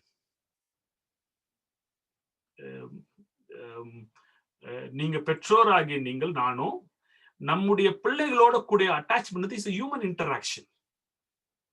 பேச்சு, touch and socially connecting, it's so important. அதே மாதிரி டிட்டாச்மெண்ட் வந்து டிஸ்கனெக்ஷன். இப்போ நான் ஏற்கனவே உங்களுக்கு சொன்னேன், நம்முடைய ஒரு சமுதாய வழக்கம், நம்முடைய சமுதாய வழக்கம் வந்து நான் வந்து அட்டாச்சா இருக்கக்கூடாது, அட்டாச்சா இருந்தா மதிக்க மாட்டாங்க, நம்மள பிள்ளைங்க மதிக்க மாட்டாங்க, அப்பா அம்மா தோல் போறது வந்து தவறான காரியம், மரியாதை இல்லை அவனுக்கு. இல்ல, ஆக்சுவலா ராங் இட் இஸ். உங்களுடைய பிள்ளைங்க வந்து has to feel that I am connected with my father, connected with my mother. Attachment வந்து இந்த நெருக்கம் வந்து வளர்ச்சிக்கு அவ்வளவு உந்துதலா இருக்குமா. ஒரு ஒரு குழந்தையோட பிசிக்கல் வளர்ச்சிக்கு, மென்டல் வளர்ச்சிக்கு, அவர்களுடைய சோசியல் எமோஷனல் வளர்ச்சிக்கு வந்து அட்டாச்மெண்ட், நெருக்கம் வந்து அவ்வளவு ஒரு கான்ட்ரிபியூட்டர். சில பிள்ளைகளுடைய பர்சனாலிட்டிஸ் பார்த்தா நமக்கே ரொம்ப பிடிக்கும், அவங்கள ரொம்ப பிளசண்டா இருக்கிறாங்களா, ரொம்ப நல்லா இருக்கிறாங்களா. அதுக்கு காரணம் வந்து அவங்களோட home environment enjoyed attachment. Attachment எந்த பிள்ளைங்களுக்கு, எந்த குடும்பத்திற்கு நெருக்கம் இல்லாத ஒரு சூழ்நிலை இருக்குதோ அந்த குடும்பத்துல வந்து பிள்ளைகளோட வளர்ச்சிக்கு பெரிய பாதிப்பை ஏற்படுத்துகிறது என்று ரிசர்ச் சொல்றாங்க. சரி, இன்னொரு ஒரு சின்ன எக்ஸாம், இன்னொரு ரிசர்ச் சொல்லிட்டு நான் கடந்து போறேன். நான் ஒரு 60 இயர்ஸ்க்கு முன்னாடி ஒரு ரிசர்ச் பண்ணேன். ஆக்சுவலா unethical research it is, but it was done. இந்த ரிசர்ச்ல என்ன பண்ணாங்களா, பிறந்த ஒரு குழந்தை, மனுஷன் பண்ண முடியாதவங்க, ஒரு பிறந்த ஒரு குரங்கு குட்டி, சின்ன குரங்கு குட்டி அம்மாட்ட இருந்து உடனே பிரிச்சுட்டாங்க. ஒரு கொஞ்ச நாள் இல்ல, ஒரு ஃபியூ டேஸ்ல அம்மாட்ட இருந்து பிரிச்சு அந்த குரங்கு குட்டி வந்து ஒரு சின்ன ஒரு கேஜ்ல வச்சிருந்தாங்க. இந்த கேஜ்ல வச்ச பிறகு என்ன பண்ணாங்க, 2 விதமான ஒரு குரங்கு டாய் வச்சிருந்தாங்க. ஒன்னு வந்து அந்த ஃபர்ல பண்ண ஒரு ரியல் மாதிரி இருக்கும், ஒரு ஒரு குரங்கு, தாய் குரங்கு, அதனால கிளாத் எல்லாம் போட்டு அது பிசிக்கல் அதே மாதிரி இருக்கும். அந்த அந்த அந்த பொம்மைட்ட வந்து பால் இல்ல, குடிக்கக்கூடிய பால் இல்ல. இன்னொரு ஒரு பொம்மை, அது வந்து they have made with fabric, அது சரி வயர்ல பண்ணி வச்சிருந்தாங்க. அந்த குரங்கிட்ட வந்து நினைச்சு பொம்மைட்டு வந்து பால் இருந்துச்சு. அப்ப இந்த சைக்காலஜிஸ்ட் பாக்குறாங்க, இந்த சின்ன குழந்தை குரங்கு பாக்குறாங்க, குட்டி குரங்கு பாக்குறாங்க. இந்த குட்டி குரங்கு வந்து என்ன எதிர்பார்த்தாங்கன்னா, பசியில இருக்கக்கூடிய இந்த குட்டி குரங்கு வந்து நேரம் எதுக்கு போகணும், அந்த வயர்ல பண்ண அந்த பொம்மைட்டு போகணும்னு எதிர்பார்த்தாங்க. ஏன்னா அதுக்கு பால் பாட்டில் இருக்குது. ஆனா இந்த குரங்கு என்ன பண்ணுச்சா, அந்த குட்டி குரங்கு அந்த பாட்டில் உள்ள இடத்துல போகாதபடி அது தான் தாய் மாதிரி இருக்குது ஒரு பொம்மை, அதுல ஓடி கட்டி பிடிச்சிட்டான். அப்படியே கட்டி பிடிச்சிட்டு எப்பெல்லாம் பசிக்கிறதோ அப்ப வந்து பாலை குடிச்சிட்டு உடனே போய் என்ன பண்ணுமா, அந்த பொம்மை கட்டி பிடிச்சிக்குமா. இப்ப சொல்றாங்க சைக்காலஜிஸ்ட், ஒரு குழந்தைக்கு ஆகாரத்துக்கும் மேல மிக மிக அவசியமானது வந்து அந்த அரவணைப்பு. ஆகாரத்துக்கும் மேல ஒரு குழந்தைக்கு மிக முக்கியமான காரியம் வந்து அரவணைப்பு. நிறைய சொல்லுவோம் நம்ம, நான் எல்லாம் பிள்ளைகளும் செய்தேன் நானு, ஆனா அந்த பிள்ளைங்க வந்து என்ற நெருக்கமாவே இல்லைன்னா அதற்கு காரணம் வந்து எல்லாம் செய்தீங்க, அவளுக்கு நெருக்கமான ஒரு அரவணைப்பை கொடுத்தீர்களா, ரொம்ப முக்கியமான ஒரு காரியம். இப்போ வந்து வளர்ந்த பிள்ளைங்க வந்து பெற்றோரிடத்துல வந்து நெருக்கமாக இல்லாததுக்கு காரணம் வந்து அவர்கள் பிள்ளைகளா இருக்கும் போது பெற்றோர்கள் அந்த பிள்ளைகளுக்கு நெருக்கத்தை காண்பிக்கவில்லை. வேணுன்ட்டு செய்யறதில்லை, அறியாமல் ஒரு என்ன பண்ணலாம், செய்யாமல் இருந்திருக்கலாம். ரொம்ப முக்கியமான, நான் திரும்ப திரும்ப வலியுறுத்தக்கூடிய காரியம் வந்து ரொம்ப எளிமையான சில காரியங்கள். உங்களுடைய நெருக்கத்தை நீங்க வெளிப்படுத்த வேண்டும் பிள்ளைகளிடத்துல. அவரிடத்துல பேசுவதும், அவர்களை அரவணைப்பதும், அவர்களை கை கொடுத்து அவர்களோடு நடப்பதும் ரொம்ப முக்கியமான காரியமாக இருக்கிறது. 3 ஏரியாஸ் என்னுடைய பர்சனாலிட்டி, உங்களுடைய பர்சனாலிட்டி ஷேப் பண்ணக்கூடிய 3 ஏரியாஸ். இந்த இடத்துல நான் நிறுத்த போறேன். அதுக்கப்புறம் பாஸ்டர் எட்வின் ஒரு டைம் வந்து நான் கண்டினியூ பண்ணுவேன். நான் 3 ஏரியாஸ் ஆஃப் அட்டாச்மெண்ட் நம்ம டெவலப் பண்ணக்கூடிய அட்டாச்மெண்ட். ஃபர்ஸ்ட் ஏரியா, நான் வந்து ஒரு மனிதனாக என்னுடைய ஃபர்ஸ்ட் இந்த நெருக்கத்தை நான் வளரக்கூடிய சூழ்நிலை என்னுடைய பெற்றோர்கள். எனக்கு முதல்ல அவங்க கொடுத்தது யாருன்னா பெற்றோர் கொடுக்க முடியும், என்னுடைய பெற்றோர்கள். அது என்னுடைய பர்சனாலிட்டி ஷேப் பண்ணுகிறது. நான் எப்படிப்பட்ட மனிதனாக இருக்க போறேன் என்பதை வந்து ஷேப் பண்ணக்கூடிய என்னுடைய பெற்றோர்கள் எப்படி எனக்கு கொடுத்தாங்க, என்னுடைய சிப்லிங்ஸ், என்னுடைய சகோதரி எப்படி எனக்கு கொடுத்தாங்கன்றது ஃபர்ஸ்ட் ஏரியா ஆஃப் இம்பார்ட்டன்ஸ். ரெண்டாவது ஏரியா ஆஃப் இம்பார்ட்டன்ஸ் என்னன்னா, அட்டாச்மெண்ட் வந்து it has to be in the relationship husband and wife. நான் வளர்ந்த பிறகு இப்ப நான் திருமணம் ஆகின ஒரு மனிதன், இப்போது என்னுடைய மனைவி இடத்துல இருந்து எனக்கு அட்டாச்மெண்ட் நெருக்கம் இருக்கிறதா, it shapes me again, it builds my confidence. ஒரு 40 வயசுல 45 வயசுல வந்து எனக்கு கான்ஃபிடன்ஸ் இருக்குதா இல்லையா என்பதற்கு என்ன காரணம்னா என்னோட திருமண வாழ்க்கையில் நெருக்கம் இருக்குதா. திருமண வாழ்க்கையில நெருக்கம் அட்டாச்மெண்ட் இல்லாமல் இருக்கும்போது அது ஒரு மனிதனுடைய மனநிலையை பாதிக்கிறது. நிறைய நேரங்கள்ல வந்து ஒர்க் பிளேஸ்ல வந்து சிலருடைய பிஹேவியர்ஸ் ரொம்ப இர்ரேஷனல் பிஹேவியர்ஸ் இருக்கும். அவங்களுடைய ரொம்ப கோவப்படுவாங்க, 40 வயசுல 50 வயசுல ரொம்ப கோவப்படும், எரிச்சல் அடைவாங்க, ரொம்ப ஸ்ட்ரிக்டா இருப்பாங்க, ரொம்ப கடினமா இருப்பாங்க. அவங்க கொஞ்சம் ஆராய்ச்சி பண்ணி பாத்தீங்கன்னா அவங்களுடைய திருமண வாழ்க்கையில ரொம்ப பிரச்சனை இருக்கும். ஒரு குழந்தை வந்து பள்ளிக்கு போகும்போது பள்ளியில சில பிரச்சனை இருக்குவதற்கு காரணம் வந்து அந்த குழந்தையோட குடும்ப சூழ்நிலை வந்து நெருக்கத்தை இல்லாம எக்ஸாமின் பண்றோம்.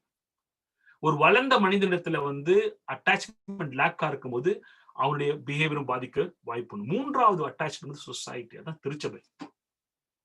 உங்களுடைய சொசைட்டி, என்னுடைய சொசைட்டி, திருச்சபை. நீங்களாம் திருச்சபை போய் ஃபீல் பண்றோம். நீங்க ஒரு சபையுடைய அங்கத்தினர். அந்த சபையில வந்து நீங்க ஒரு அங்கத்தினரா இருக்கும்போது அது உங்களால் குடும்பமாக உங்களால் பார்க்க முடிகிறதா? அந்த குடும்பத்தில் நெருக்கத்தை உங்களால் அனுபவிக்க முடிகிறதா? அதுவும் உங்களுடைய பர்சனாலிட்டி பாதிக்க வாய்ப்புகள் உண்டு. சில சர்ச்ல வந்து ரொம்ப சோஷியல் பாண்டிங், ஒன் ஃபேமிலியா ஃபீல் பண்ணுவாங்க. நீங்க வந்து வெயிட் பண்ண முடியாது. எப்ப சனிக்கிழமை வரப்பா, நான் என் திருச்சபைக்கு போகணும், என்னுடைய சகோதரனை பார்க்கணும், சகோதரி பார்க்கணும், என் அம்மா அப்பா என் அக்காவை பார்க்கணும், என்னுடைய சக அங்கத்தினரை பார்க்கணும், ஆவலோடு இருக்கக்கூடிய ஒரு நெருக்கமான அனுபவம். சில திருச்சபையில வந்து நம்ம கடமைக்கு போவோம், எப்ப இந்த கோயில் முடியும் ஆம்பேன்னு சொல்லிட்டு அப்படி ஓடி போயிடுவோம். நெருக்கம் இல்லாத இது எல்லாமே ஒரு மனிதனுடைய மனநிலையை பாதிக்கிறது. இப்போ பொதுவாக வந்து சைக்காலஜிஸ்ட் சொல்லக்கூடிய காரியம் என்னன்னா, they use something called primary prevention. primary preventionன்றப்போ ஒரு குழந்தை அந்த குழந்தையாக இருக்கும்போது வாலிப பருவம் வரைக்கும் அவருடைய வாழ்க்கையில் என்னென்ன அனுபவம் ஏற்பட்டதோ அந்த அனுபவம் அவர்கள் மற்ற நாட்கள் எல்லாத்தையும் பாதிக்கக்கூடிய காரியம். See, let me tell in English. The experience that children go through their childhood has a lifelong impact on their future. சில நேரங்கள்ல வந்து அந்த பாதிப்பை வந்து நம்ம மாற்றக்கூட முடியாது, ரொம்ப கடினமா இருக்கும். அப்போ ஒரு ப்ரிவென்ஷன், ஒரு நல்ல பர்சனாலிட்டி, என்னுடைய பையனுக்கு வந்து நல்ல திருமண வாழ்க்கை இருக்கணும், என் பையன் வந்து திருச்சபையில ஆக்டிவா இருக்கணும், என் பையன் வந்து சமுதாயத்தில் யூஸ்ஃபுல்லா இருக்கணும், அப்படிலாம் யோசிக்கக்கூடிய பெற்றோர்கள் மிக கவனமாக செலுத்த வேண்டியது வந்து அந்த பிரைமரி ப்ரிவென்ஷன். பிள்ளைகள் வீட்டுல இருக்கும்போது, சமுதாயத்தில் இருக்கும்போது என்ன மாதிரி ஷேப் அவங்க கொடுக்குறோன்றது பெரிய பாதிப்பை ஏற்படுத்த வாய்ப்பு உண்டு. ஃபர்ஸ்ட் எட்வின், எனக்கு இன்னும் எவ்வளவு நேரம் இருக்குது எனக்கு டைம்? எனக்கு Pastor Epi, can we go for another 10 minutes, Pastor? Okay, another 10 minutes. உங்களுக்கு ஏதாவது கேள்வி இருக்குதா? Before I continue, ஏதாச்சும் கான்ட்ரிபியூட் கேட்க விரும்புறீங்களா? நான் almost I'll move into a different section now. ஏதாவது கேள்வி உங்களுக்கு இருக்குதா? ஏதாச்சும் கேட்க விரும்புறீங்களா? யாருக்காவது ஏதாவது கேள்வி இருக்குமானால் உங்களோட மைக் அன்மியூட் பண்ணலாம். அப்படி நான் ஒரு அந்த first section second section move பண்ண போறேன், அதுதான் உங்கள்கிட்ட கேட்டேன் நான். சரி, ஓகே. நான் ஒரே ஒரு ஸ்லைட் மாத்திரம் பண்ணி நான் முடிச்சிடறேன் பாஸ்டர், நம்ம கண்டினியூ பண்ண அப்புறம் டைம் கிடைக்கும் போது.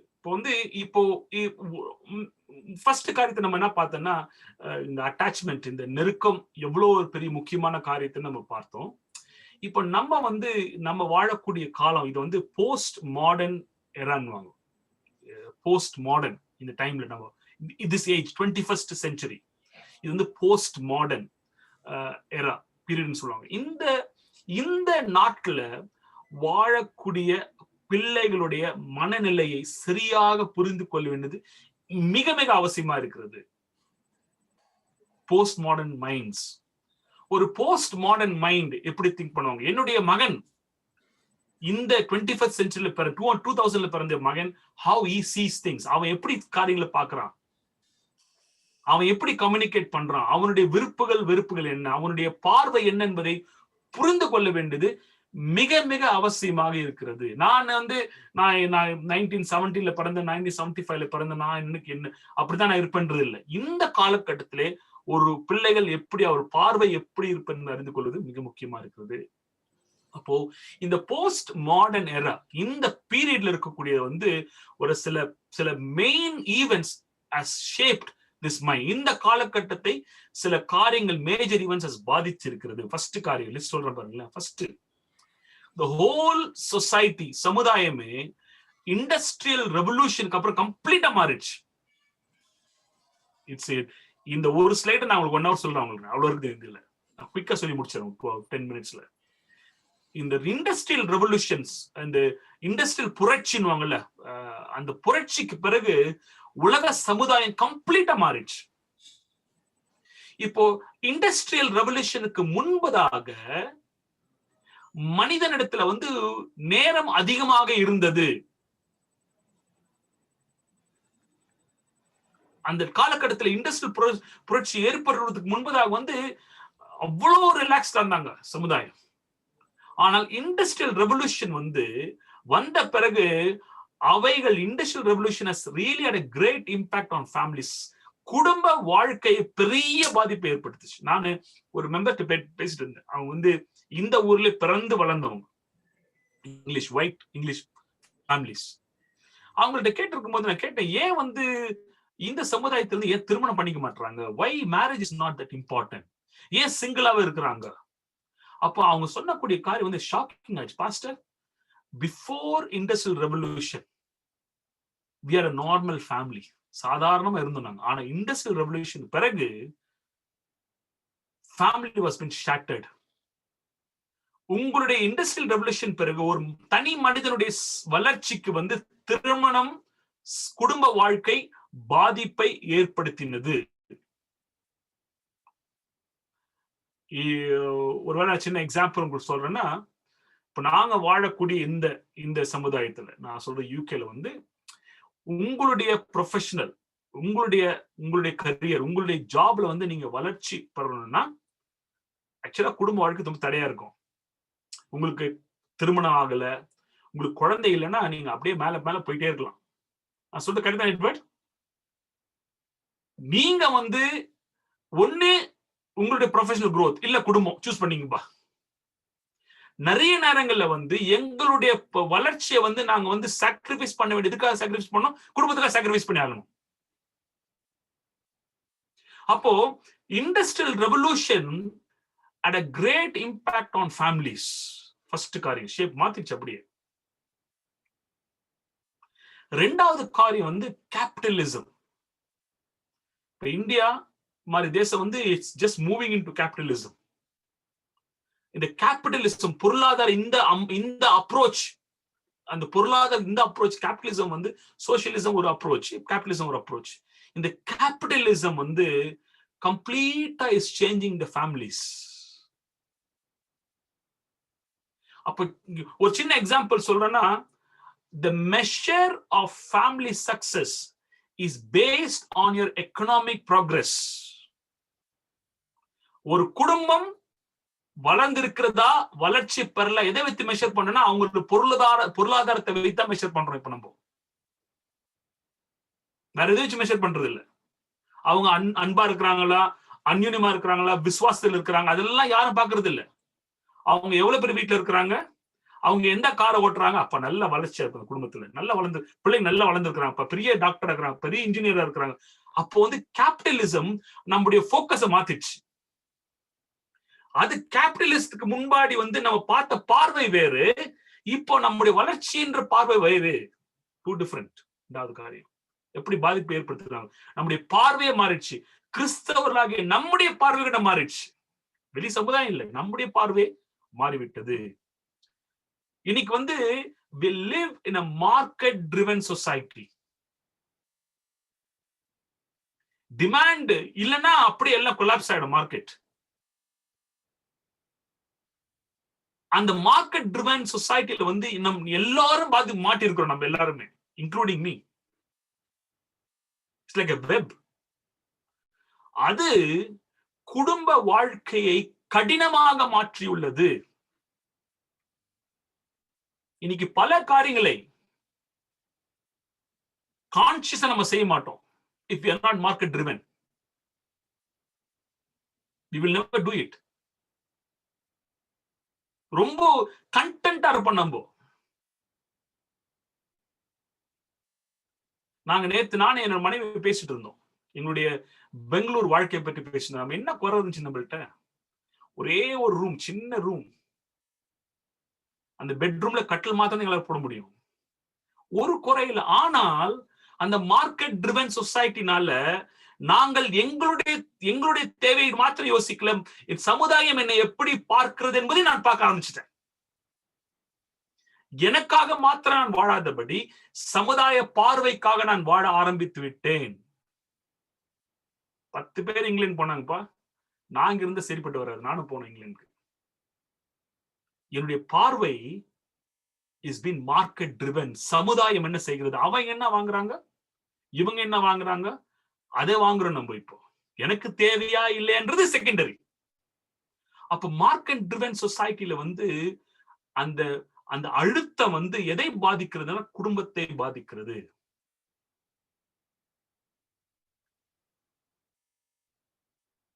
இப்ப நம்ம இருக்கக்கூடிய காலகட்டம் வந்து the age of internet and world wide web leading to an information explosion. இன்னைக்கு வந்து நம்மளால ஹேண்டில் பண்ணக்கூடாத அளவுக்கு இன்ஃபர்மேஷன் நம்மள்ட்ட இருக்குது. நமக்கு ஒரு காலத்துல ரொம்ப குறைவா தெரியும், ரொம்ப சந்தோஷமா இருந்தோம் நம்ம. இப்ப நம்ம ரொம்ப அதிகமா தெரிகிறது, அந்த அதிகமா தெரிஞ்ச காரியத்தை நம்மளால ஹேண்டில் பண்ண முடியல. அதான் சொன்னேன் ஏற்கனவே, each point I could take time to explain. நான் மேட் அவுட்லைன் கொடுக்குறேன்.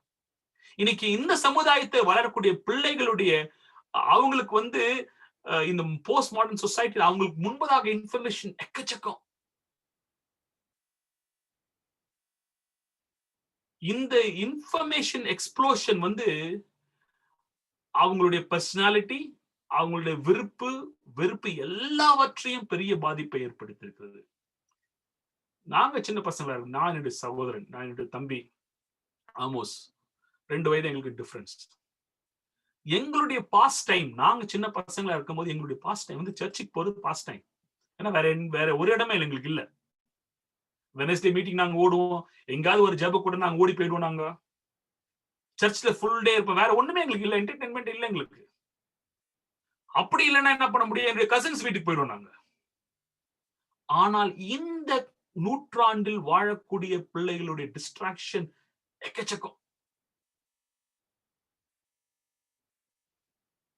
The age of internet and worldwide web leading to an information explosion to them. அவங்களுக்கு முன்பதாக சாய்ஸ் வந்து unbelievable. அப்ப நம்ம இன்னைக்கு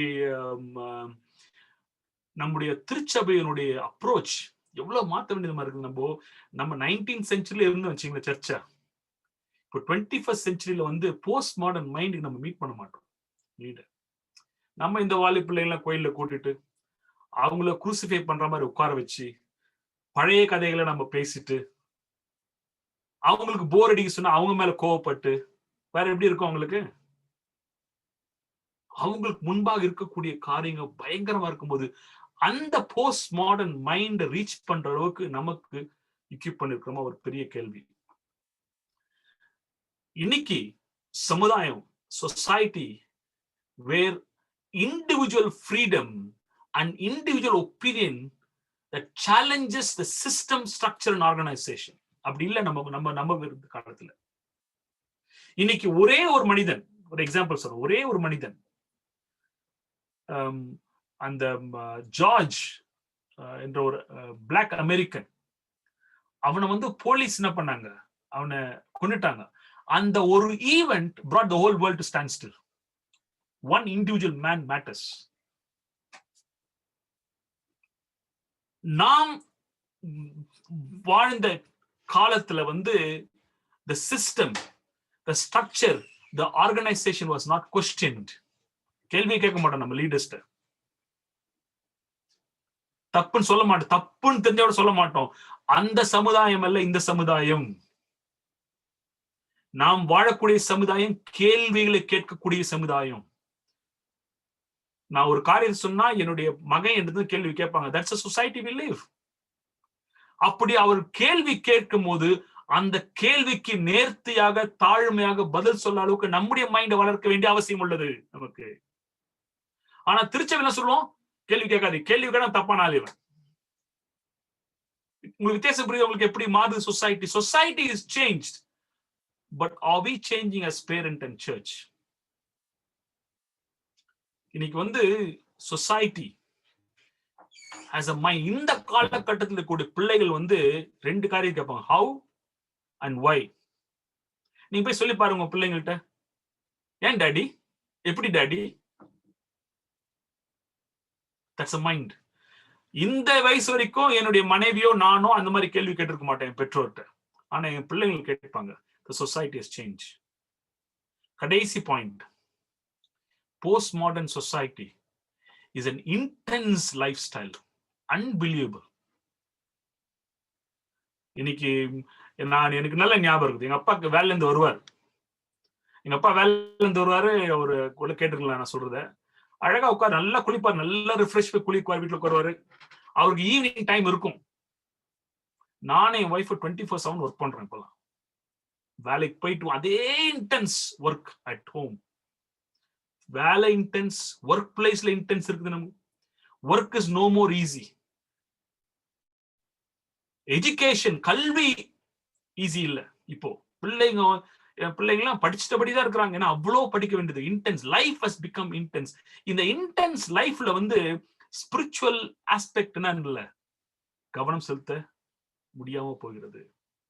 இந்த மாற்றம் அடைந்த சொசைட்டில வந்து கடைசி காரியத்தை சொல்லி முடிக்கிறேன்.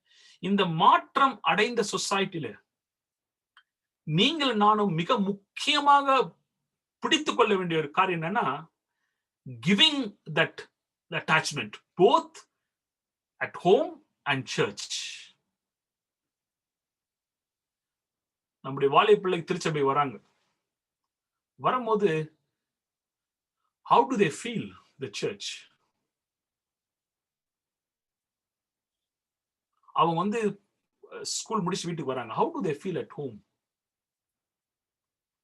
பெற்றோராக உங்களையும் என்னையும் நம்முடைய பிள்ளைகள் எப்படி பார்க்கிறார்கள்?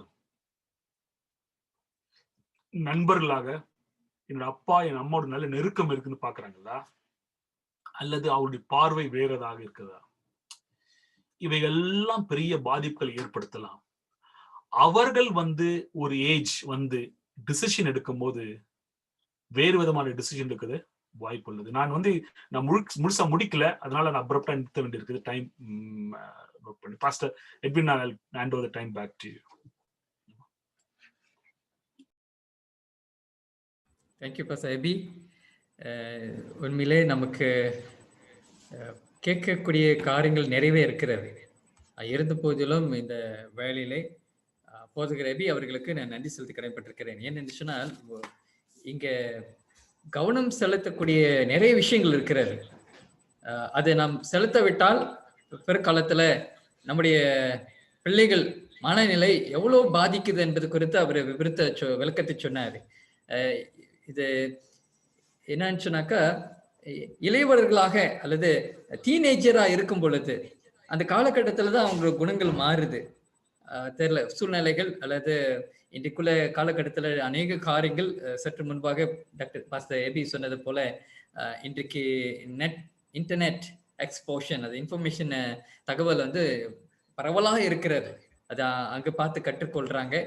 ஆகையினால பெற்றோர்கள் பெற்றோர்களிடத்துல இருந்து அவர்கள் கற்றுக்கொள்ளலைன்னு சொன்னா இன்டர்நெட் கற்றுக் கொடுக்கும். அது தவறான ஒரு காரியமாக போய்விடும். அதனால இந்த வேலையில இது குறித்து நீங்கள் நானும் கவனிக்க வேண்டியது இருக்கிறது. இதை நாம் கவனிக்காமல் போனோம் என்று சொன்னா அது பிள்ளைகளுடைய எதிர்காலத்தை பாதிக்கக்கூடியதா இருக்கிறது என்பது குறித்து டாக்டர் பாஸ்டர் எபி அவர்கள் நமக்கு அருமையான ஒரு ஆலோசனை நமக்கு அதை வழங்கி கொடுத்தாரு. அவருக்காக நான் மனமார்ந்த நன்றி தெரிவித்துக் கொள்கிறேன். தேங்க்யூ பாஸ்டர் எபி. இந்த வேலையிலே உண்மையிலே நமக்கு 1 மணி நேரம் கொடுத்தது பற்றாக்குறைவா இருக்கிறது, மன்னிக்கணும். ஆனால் இருந்த போதிலும் நிச்சயமாக அடுத்த கூட்டங்களில் பாஸ்டர் எபி டேனியல் அவர்களை நாம் அழைப்பு கொடுக்க இருக்கிறோம். அதனால் நிச்சயமாகவே நாம் அடுத்த கூட்டங்களை நாம் சந்திக்க இந்த வேலையில் கர்த்தர் நமக்கு இந்த கூட்டத்தை ஏற்பாடு செய்ததுக்காக கர்த்தருக்கு நன்றி. இவ்வேளையில நாம் யாவரும் கூட ஒரு கணம் தலை தாழ்த்தி கண்கள் மூடியிருந்தால் நாம் இந்த கூட்டத்தை நாம் நிறைவு செய்விருக்கிறோம். இந்த வேலையிலே இறுதி ஜெபத்துக்கும் ஆசீர்வாத ஜெபத்துக்கும் பாஸ்டர் எபி அவர்களை வழி நடத்தும்படிக்கும் அத்துடனே அறிவுக்குள்ளாகி நாம் கடந்து போகலாம். ஸ்டெபி. எங்கள் நேசிக்கிற அன்பின் தகப்பனே, உம்முடைய பெரிதான கிருபைகளுக்காக நாங்கள் ஸ்தோத்திரிக்கிறோம். நீர் எங்களை சிருஷ்டித்து எங்களுக்காக உம்முடைய ஜீவனை தந்து இந்த பூமியிலே நீர் வந்து எங்களோடு கூட நெருக்கமாக இருந்து ஒரு மாதிரியை நீர் காண்பித்திருக்கிற கர்த்தாவே, நாங்களும் பெற்றோர்களாக எங்களுடைய பிள்ளைகளோடு கூட நெருங்கி நாங்கள் பழகவும் அவர்களிடத்திலே அன்பு, அரவணைப்பு அவைகளை காண்பிக்கத்தக்கதாக நீர் அந்த நல்ல மனப்பக்குவத்தை தர வேண்டும் என்று செபிக்கிறோம். எங்களுடைய வேலை மிகுதியிலே நாங்கள் அதை கவனம் இராதபடி, எங்களுடைய கவனங்களை நாங்கள் வேறு காரியங்களை செலுத்தாதபடி, எங்களுடைய நேரங்களை நாங்கள் கொடுத்திருக்கக்கூடிய குறைஞ்ச நேரமா இருந்தாலும் அந்த நேரத்தோடு கூட எங்களுடைய பிள்ளைகளோடு கூட நாங்கள் செலவழிக்கத்தக்கதாக, அவர்களுடைய நல்ல முழுமையான வளர்ச்சிக்கு நாங்கள் நல்ல பங்கை ஆற்றத்தக்கதாக நீர் எங்களுக்கு விசேஷத்தின் ஞானத்தை தர வேண்டும் என்று செபிக்கிறோம். திருச்சபையிலும் கர்த்தாவே, நாங்கள் எங்களுடைய காரியங்களை நாங்கள் கடமைக்காக மாத்திரம் செய்யாதபடி உண்மையான ஒரு நல்ல ரிலேஷன்ஷிப் இருக்கவும், அங்கத்தினரோடு கூட நல்ல ஒரு ரிலேஷன்ஷிப் இருக்கவும், அந்த ரிலேஷன்ஷிப் மூலமாக நாங்கள் எங்களுடைய பிள்ளைகள் நாங்கள் இழந்து போகாதபடி நீர் எங்களுக்கு பெரிய கிருபை பாராட்ட வேண்டும் என்று செபிக்கிறோம். எங்களுடைய குற்றங்கள், எங்களுடைய குறை எல்லாவற்றையும் கிருபையாக நீர் மன்னிக்க வேண்டும் என்று செபிக்கிறோம்.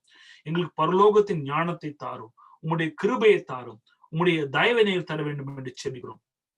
எங்களுக்கு நீர் அன்பாய் கொடுத்திருக்க இந்த பிள்ளைகளை நாங்கள் ஒருபோதும் இழந்து போகாதபடி, அவர்களை நாங்கள் இந்த வாழ்வுக்காகவும் நித்திய வாழ்வுக்காகவும் உண்மையாக ஆயத்தப்படுத்தத்தக்கதாக, அந்த வைராக்கியத்தோடு அந்த பணிவோடு கூட நாங்கள் அந்த கடமைகளை செய்யத்தக்கதாக நீர் கிருபை பாராட்ட வேண்டும் என்று செபிக்கிறோம். இந்த கூட்டங்களை கலந்திருக்க ஒவ்வொரு குடும்பங்களுக்காக நாங்கள் செபிக்கிறோம். ஒரு குடும்பத்தின் பிள்ளைகளுக்காக நாங்கள் செபிக்கிறோம் கர்த்தாவே. கண்ணீரோடும் வேதனையோடு இருக்கக்கூடிய பிள்ளைகளுடைய பெற்றோருடைய வாழ்க்கையிலே கர்த்தர் அவர்களுடைய கண்ணீரை துடைக்க வேண்டும் என்று செபிக்கிறோம். பிள்ளைகளுடைய கீழ்ப்படியாமை, அவர்களுடைய கோபம், மற்ற எல்லா காரியத்தையும் மேற்கொள்ளத்தக்கதாக நீர் பரிசுத்தால் துணை தர வேண்டும் என்று செபிக்கிறோம். முற்றிலுமாக உங்களுடைய கருத்துக்களாக எங்களை ஒப்புக் கொடுக்கிறோம். ஏற்றுக்கொள்ளும் வழிநடத்தும். இயேசு நாமத்தில் ஜெபிக்கிறோம் பிதாவே, ஆமென். ஆத்மாவே கர்த்தரை ஸ்தோத்திரி, என் முழு உள்ளமே அவருடைய பரிசுத்த நாமத்தை ஸ்தோத்திரி. என் ஆத்மாவே கர்த்தரை ஸ்தோத்திரி, அவர் செய்த சகல உபகாரம் மறவாதே, ஆமென். நம்முடைய கர்த்தராகிய இயேசு கிறிஸ்துவினுடைய கிருபையும் பிதாவாகிய தேவனுடைய அன்பும் பரிசுத்தாவின் ஐக்கியமும் நாம் அனைவரோடும் இப்பொழுதும் எப்பொழுதும் இருப்பதாக, ஆமென். ஆமென். ஆமென். தேங்க்யூ பாஸ்டர் ஏபி. உண்மையில பாஸ்டர் ஏபிக்கு நான் நன்றி செலுத்த கடமைப்பட்டிருக்கிறேன். பாருங்க, அவர் வந்து இந்த பயிற்சி கூட்டங்க 1 மணி நேரத்துல முடிக்க முடியாது. ஆனா அவருக்கு வந்து நமக்கு நேரம் கொடுத்து இந்த பயிற்சி கூட்டத்தை வழி நடத்துகிறார். ஆனா கேட்கிற கூடிய நாம் அதுக்கு நேரத்தை நம்ம ஒதுக்க முடிகிறதா? ஆகையினால இது கேள்விக்குறியா இருக்கிறது. ஆனா பாஸ்டர் ஏபி அவர்களுக்கு நான் நன்றி செலுத்துகிறேன். அவர் நேரத்தையும் இந்த பயிற்சி கூட்டத்தை அவர் ஆய்வு செய்து விவரித்து விளக்கமாக அவர் சொன்னதுக்காக நான் நன்றி செலுத்துகிறேன். இந்த வேலையிலே கர்த்தர் தாமே அவரும் அவருடைய ஊழியத்தையும் அவர் குடும்பத்தையும் ஆசீர்வதித்து வழி நடத்துவாராக. நன்றி. இந்த வேலையிலே நாம் அறிவிப்புக்குள்ளாய் கடந்து போகலாம். Brother Edward. தேவனுடைய நாமத்துக்கு மகிமை உண்டாவதாக. பாஸ்டர் எபி வந்து ரொம்ப அழகா சொல்லி கொடுத்தாங்க. ஆக்சுவலா அன்னைக்கு இந்த நாள் பத்தல. உண்மையை சொன்ன போனா இன்னொரு நாள் அவரை கூடணும். இந்த கூட்டம் முடியறதுக்கு முன்னாடி ஐ திங்க் பாஸ்டர் எபி வந்து ஃப்ரீயா இருப்பாங்கன்னு நினைக்கிறேன். இது எனக்கு இன்னும் இந்த கூட்டம் அரைக்குறையா முடிஞ்ச மாதிரி தான் இருக்கு. அதனால அவர் இன்னொரு நாள் கூடணும். அவரை இன்னொரு நாள் கூப்பிட்டு அவர் இன்னும் தொடர்ந்து இதை பேசணும். அவரு நமக்கு இந்த கவுன்சிலிங் வந்து ரொம்ப ரொம்ப முக்கியம். ரொம்ப அழகா சொல்லி கொடுத்தாரு. பிணைப்பு எப்படி இருக்கணும், பிணைப்பு இருக்கணும், நெருக்கம் இருக்கணும், ஒரு ஒரு ஒற்றுமை பாண்டிங் எவ்வளவு முக்கியம். அந்த பிணைப்பு இல்லாதனாலதான் இன்னைக்கு வந்துட்டு என்னன்னாக்கா சர்ச்சிலயோ சரி, சபையிலையும் சரி, நம்ம குடும்பத்திலையும் சரி, பிள்ளைகள் வந்து வெளியில போறாங்க. பிள்ளைங்க கேள்வி கேட்கறதுக்கு நம்மளால பதில் சொல்ல முடியல. கேள்வி கேட்பாங்க, சொல்றது ஒண்ணு செய்யறது ஒண்ணு இருந்துச்சுன்னா, சொல்றதை விட்டு செய்யறது வேற மாதிரி செஞ்சுட்டா நம்ம சொல்லுவானா அதுபடி நடக்கலன்னா கேள்வி கேட்பாங்க. அவங்க கேள்வி கேட்பாங்க, கண்டிப்பா கேட்பாங்க. நம்ம ஹிப்போக்ரட்ஸ் சொல்லுவானுங்க கோயில்ல. நம்ம செய்யறது இங்க ஒண்ணு சொல்றீங்க, ஆனா செய்யறது வேற மாதிரி இருக்குது அப்படின்ட்டு கேள்வி கேட்கிற சமுதாயம் இருக்குது. அப்படிப்பட்ட குழந்தைகள் நம்ம வச்சிருக்கிறோம். ஏன்னா சொசைட்டி அந்த மாதிரி நம்மளை பார்த்துட்டு இருக்குது. அப்படி பிள்ளைங்கள் அப்படி வந்து வெளியில படிக்கிறதுனால நிறைய காரியங்கள் கத்துக்கிறாங்க. அதனால நம்ம வாழ்க்கை அது வந்து பிள்ளைங்களுக்கு மாத்திரம் இல்லை. அவர் இன்னைக்கு சொல்லி கொடுத்தது வந்து ஒரு ஒரு பேரண்ட்ஸுக்கும் நம்மளை குத்துன மாதிரி இருந்துச்சு. ஏன்னா அவங்க கேள்வி கேட்கும் போது பதில் சொல்ல முடியல. நீங்க இப்படி சொல்றீங்களே, ஆனா இப்படி நடக்குதே, கோயில்ல நடக்குது இந்த மாதிரின்னு சொல்லும் போது அது பயமா தான் இருக்குது. அவங்க கேள்விக்கு நமக்கு சரியான பதில்கள் சொல்ல முடியல நிறைய நேரத்துல. அப்பா இப்படி சொல்லி கொடுக்குறீங்க, அன்பா இருக்கணும், இப்படி இருக்கணும், பாசமா இருக்கணும், பண்பா இருக்கணும்னு சொல்றீங்க, ஆனா கோயில்ல வேற மாதிரில இருக்குது, சண்டை போட்டுக்கிறாங்களே அப்படின்லாம் சொல்லி கொடுத்தாரு. அவர் ரொம்ப நல்லா இருந்தது. ஹிப்போக்ரட்ஸ்ன்னு சொல்றாங்க பிள்ளைங்க. அதனால வந்து ரொம்ப எல்லாருக்கும் எல்லா பேரண்ட்ஸுக்கும் இந்த நெருக்கம், இந்த பிணைப்பு எவ்வளவு முக்கியம் அப்படிங்கிறத பாஸ்டர் எபி அழகா சொல்லி கொடுத்தாங்க. இங்க ஒரு வல்லமையான போதகர் அவரு. அவரை பத்தி சொல்லணும் இல்ல, நமக்கு நிறைய கூட்டங்களுக்கு, ஆலோசனை கூட்டங்களுக்கு வந்து நமக்கு நடத்தி கொடுத்திருக்கிறாரு. இங்க மாத்திரம் இல்ல, இங்க யூகேல இருக்கிற எல்லா மக்களுக்கும் ரொம்ப தாழ்மையான ஒரு மனுஷன் அவர். ரொம்ப எல்லாத்தையும் வந்துட்டு ரொம்ப அவரு நல்லா அவரு பேசின மாதிரி தான். அவர் ஒரு நல்லா பேசின மாதிரி தான். கோபப்பட மாட்டாப்ல ஈஸியா. ஏன்னா நிறைய இதுல நான் சில காரியங்களை பார்த்திருக்கிறேன். கோபப்பட மாட்டாப்ல. சொல்லிட்டு போறாங்க விடுங்க, அப்படிதாங்க, இதான் உலகம், இப்படிதான் இருக்கும் அப்படின்ட்டு ரொம்ப அழகா ஈஸியா அடுத்தவங்கள்ட்ட வந்து மூவ் பண்ணக்கூடிய ஆள் அவர். சொல்ற காரியத்தை அழகா தெளிவா புரியுற மாதிரி இது இப்படிதான் அப்படின்னு எப்பயுமே ஒரு தாழ்மையா நல்ல மனுஷன். எனக்கு காலேஜ்ல இருந்தே தெரியும் அவரை. அதனால அவர் இன்னைக்கு ரொம்ப அழகா நேச்சர்ல அவரோட பாணியில அழகா சொல்லி கொடுத்தாரு. அதனால அவருக்கு நன்றி செலுத்திக்கணும். அவர் ஊழியம் இன்னும் நல்லா செய்யணும். அவருக்கு வந்து அவரோட குடும்பத்துக்காண்டி அவருக்காண்டி நம்முடைய ஜெபத்துல நினைச்சுக்கோ. அவர் இன்னொருத்தரோட நம்ம கூடுவோம். ஏன்னா இந்த பிரசன்டேஷன் நமக்காண்டி அவர் ரெடி பண்ணி மெட்டீரியல் வச்சிருக்கிறாரு. இந்த மெட்டீரியல் இது முடிஞ்ச உடனே நம்ம என்னன்னாக்க எல்லாத்துக்கும் அவரோட அந்த பவர் பாயிண்ட் இருக்குது நம்மகிட்ட, இந்த பிரசன்டேஷனும் இருக்குது நம்மகிட்ட. அதுல நீங்க யாருக்கு தேவைப்பட்டாலும் சரி, நம்ம வந்து தயவு செய்து